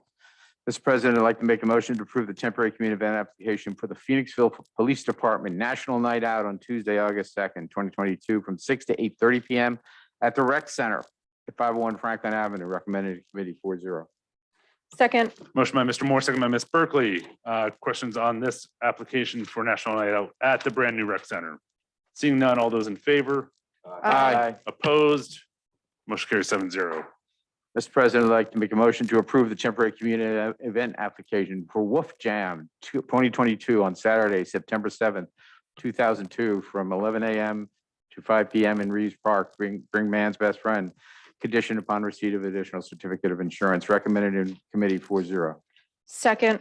Motion by Mr. Moore, second by Ms. Berkeley. Can we Questions on- just thank Mrs. Sinclair, who's been here all night waiting for us to get through this?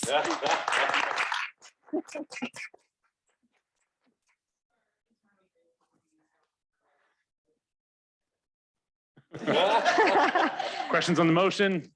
Seeing none, all those in favor? Aye. Opposed? Motion carries 7-0. Thank you very much.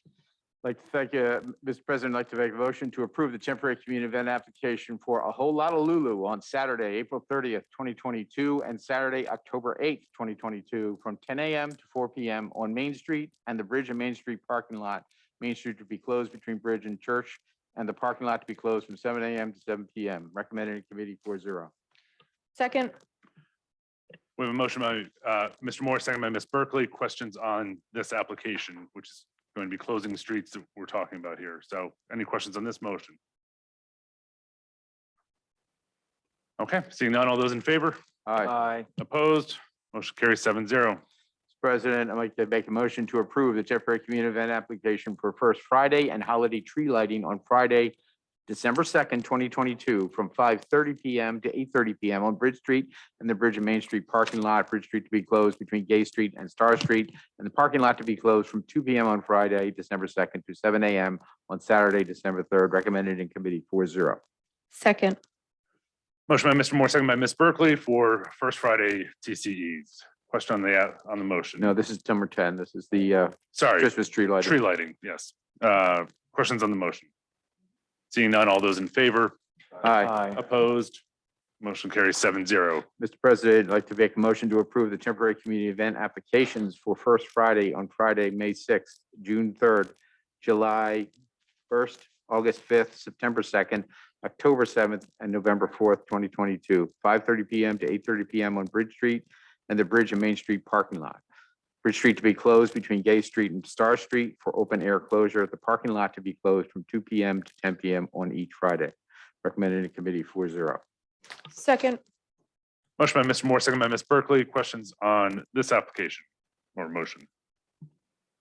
Okay, seeing none, all those in favor? Aye. Opposed? Motion carries 7-0. Mr. President, I'd like to make a motion to approve the temporary community event application for Phoenixville Food Festival on Saturday, May 7th and October 1st, 2022, from 12 noon to 6 p.m. on Bridge Street and Main Street. Bridge Street to be closed between Gay Street and Star Street, and Main Street between Church Street and Taylor Alley from 6 a.m. to 8 p.m. Recommended in committee 4-0. Second. Motion by Mr. Moore, second by Ms. Berkeley. Questions on this application motion? Seeing none, all those in favor? Aye. Opposed? Motion carries 7-0. Mr. Moore. Mr. President, I'd like to make a motion to approve the temporary community event application for Phoenixville Community Education Foundation Celebration of Educational on Friday, May 13th, 2022, from 6 p.m. to 9 p.m. on Bridge Street and the Main and Bridge Street parking lot. Bridge Street to be closed between Star Street and Main Street from 6 p.m. to 10 p.m. Second. Motion by Mr. Moore, second by Ms. Berkeley. Questions Thank you, on Joan, for staying. questions on this application? Seeing none, all those in favor? Aye. Opposed? Motion carries 7-0, and item 14 was withdrawn. It was, okay. Yes. Then I have no further meeting, as everyone is aware. And just to reiterate, we will be having a 6 p.m. meeting next Tuesday for Parks and Rec, and there may be plenty of other items besides the downtown closure, but that will certainly be discussed. Thank you. Thank you, Mr. Moore. And I think under policy next, in 2 weeks, we'll talk about bundling agenda items. With that, Mr. Kirkner for policy. Yes, Mr. President, I make a motion that council schedule and advertise a public hearing to consider an ordinance amendment to Chapter 1, Administration and Government. Second. Motion by Mr. Kirkner, second by Mr. Weiss. Questions on the motion for scheduling and advertising a public hearing? Seeing none, all those in favor? Aye. Opposed? Motion carries 7-0. Mr. Kirkner. Yes, Mr. President, I make a motion that council advertise a public hearing, schedule and advertise a public hearing to consider an ordinance amendment to Chapter 15 of the Code of Ordinances, Motor Vehicles and Traffic. Second. Motion by Mr. Kirkner, second by Mr. Weiss. Questions on Chapter 15, scheduling and advertising? Seeing none, all those in favor? Aye. Opposed? Motion carries 7-0. Mr. Kirkner.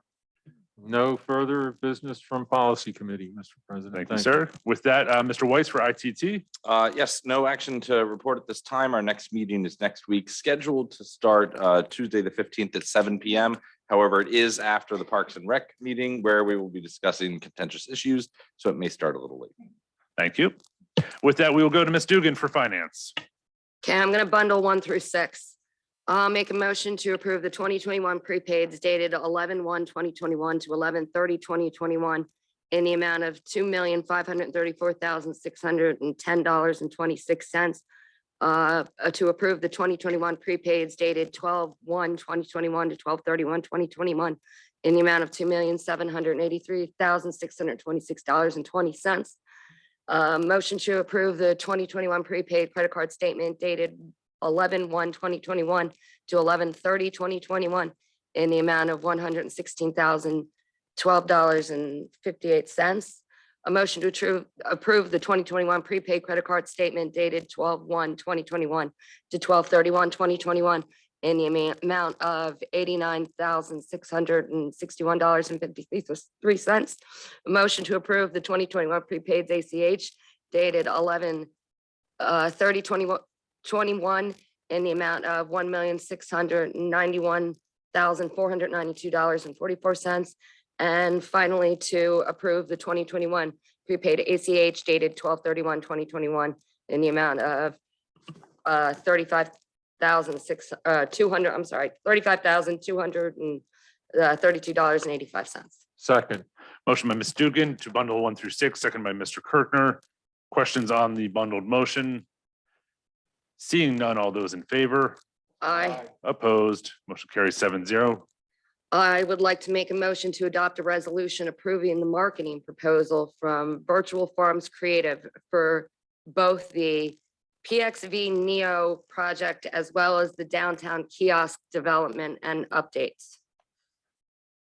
Second. Motion by Ms. Dugan, second by Ms. Berkeley. Questions on this motion? Seeing none, all those in favor?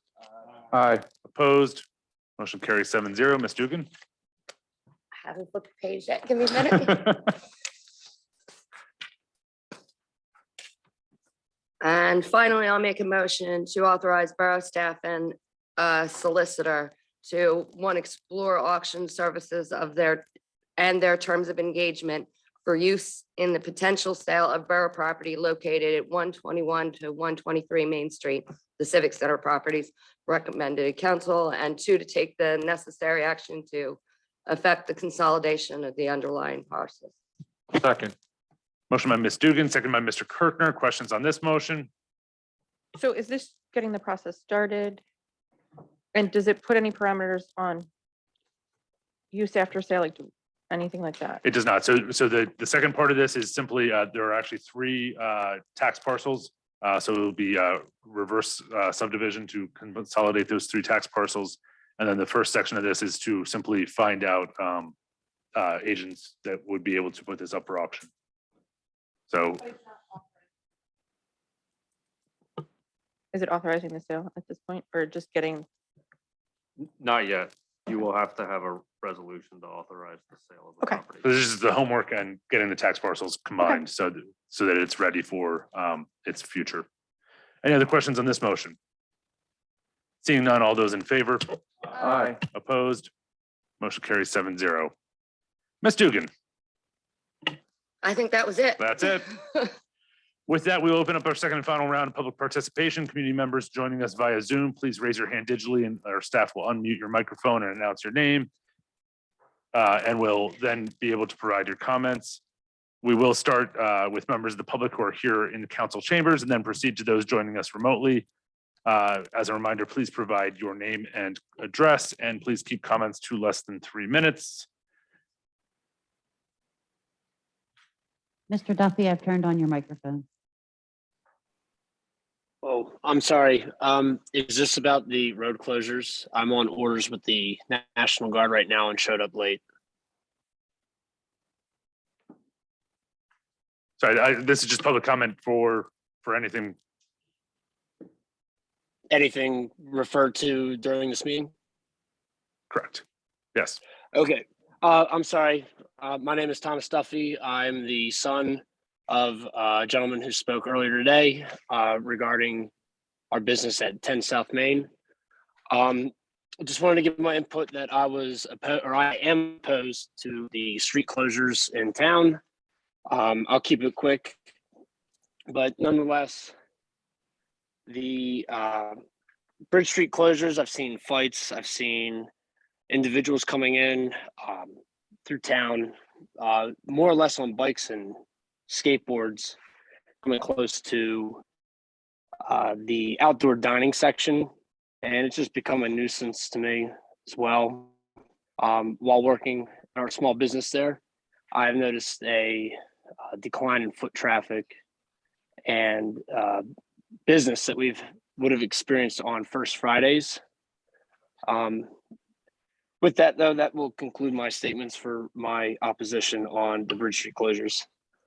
Thank you, Mr. Duffy. And just in case you did not hear it, that item did go back to Parks and Rec Committee and will be discussed next Tuesday at 6 p.m. Oh, okay. Thank you, sir. I appreciate that. Any other hands raised out there, Ms. Logan? Seeing none, and there's nobody in the room raising their hands at the moment, I will close this round of public participation.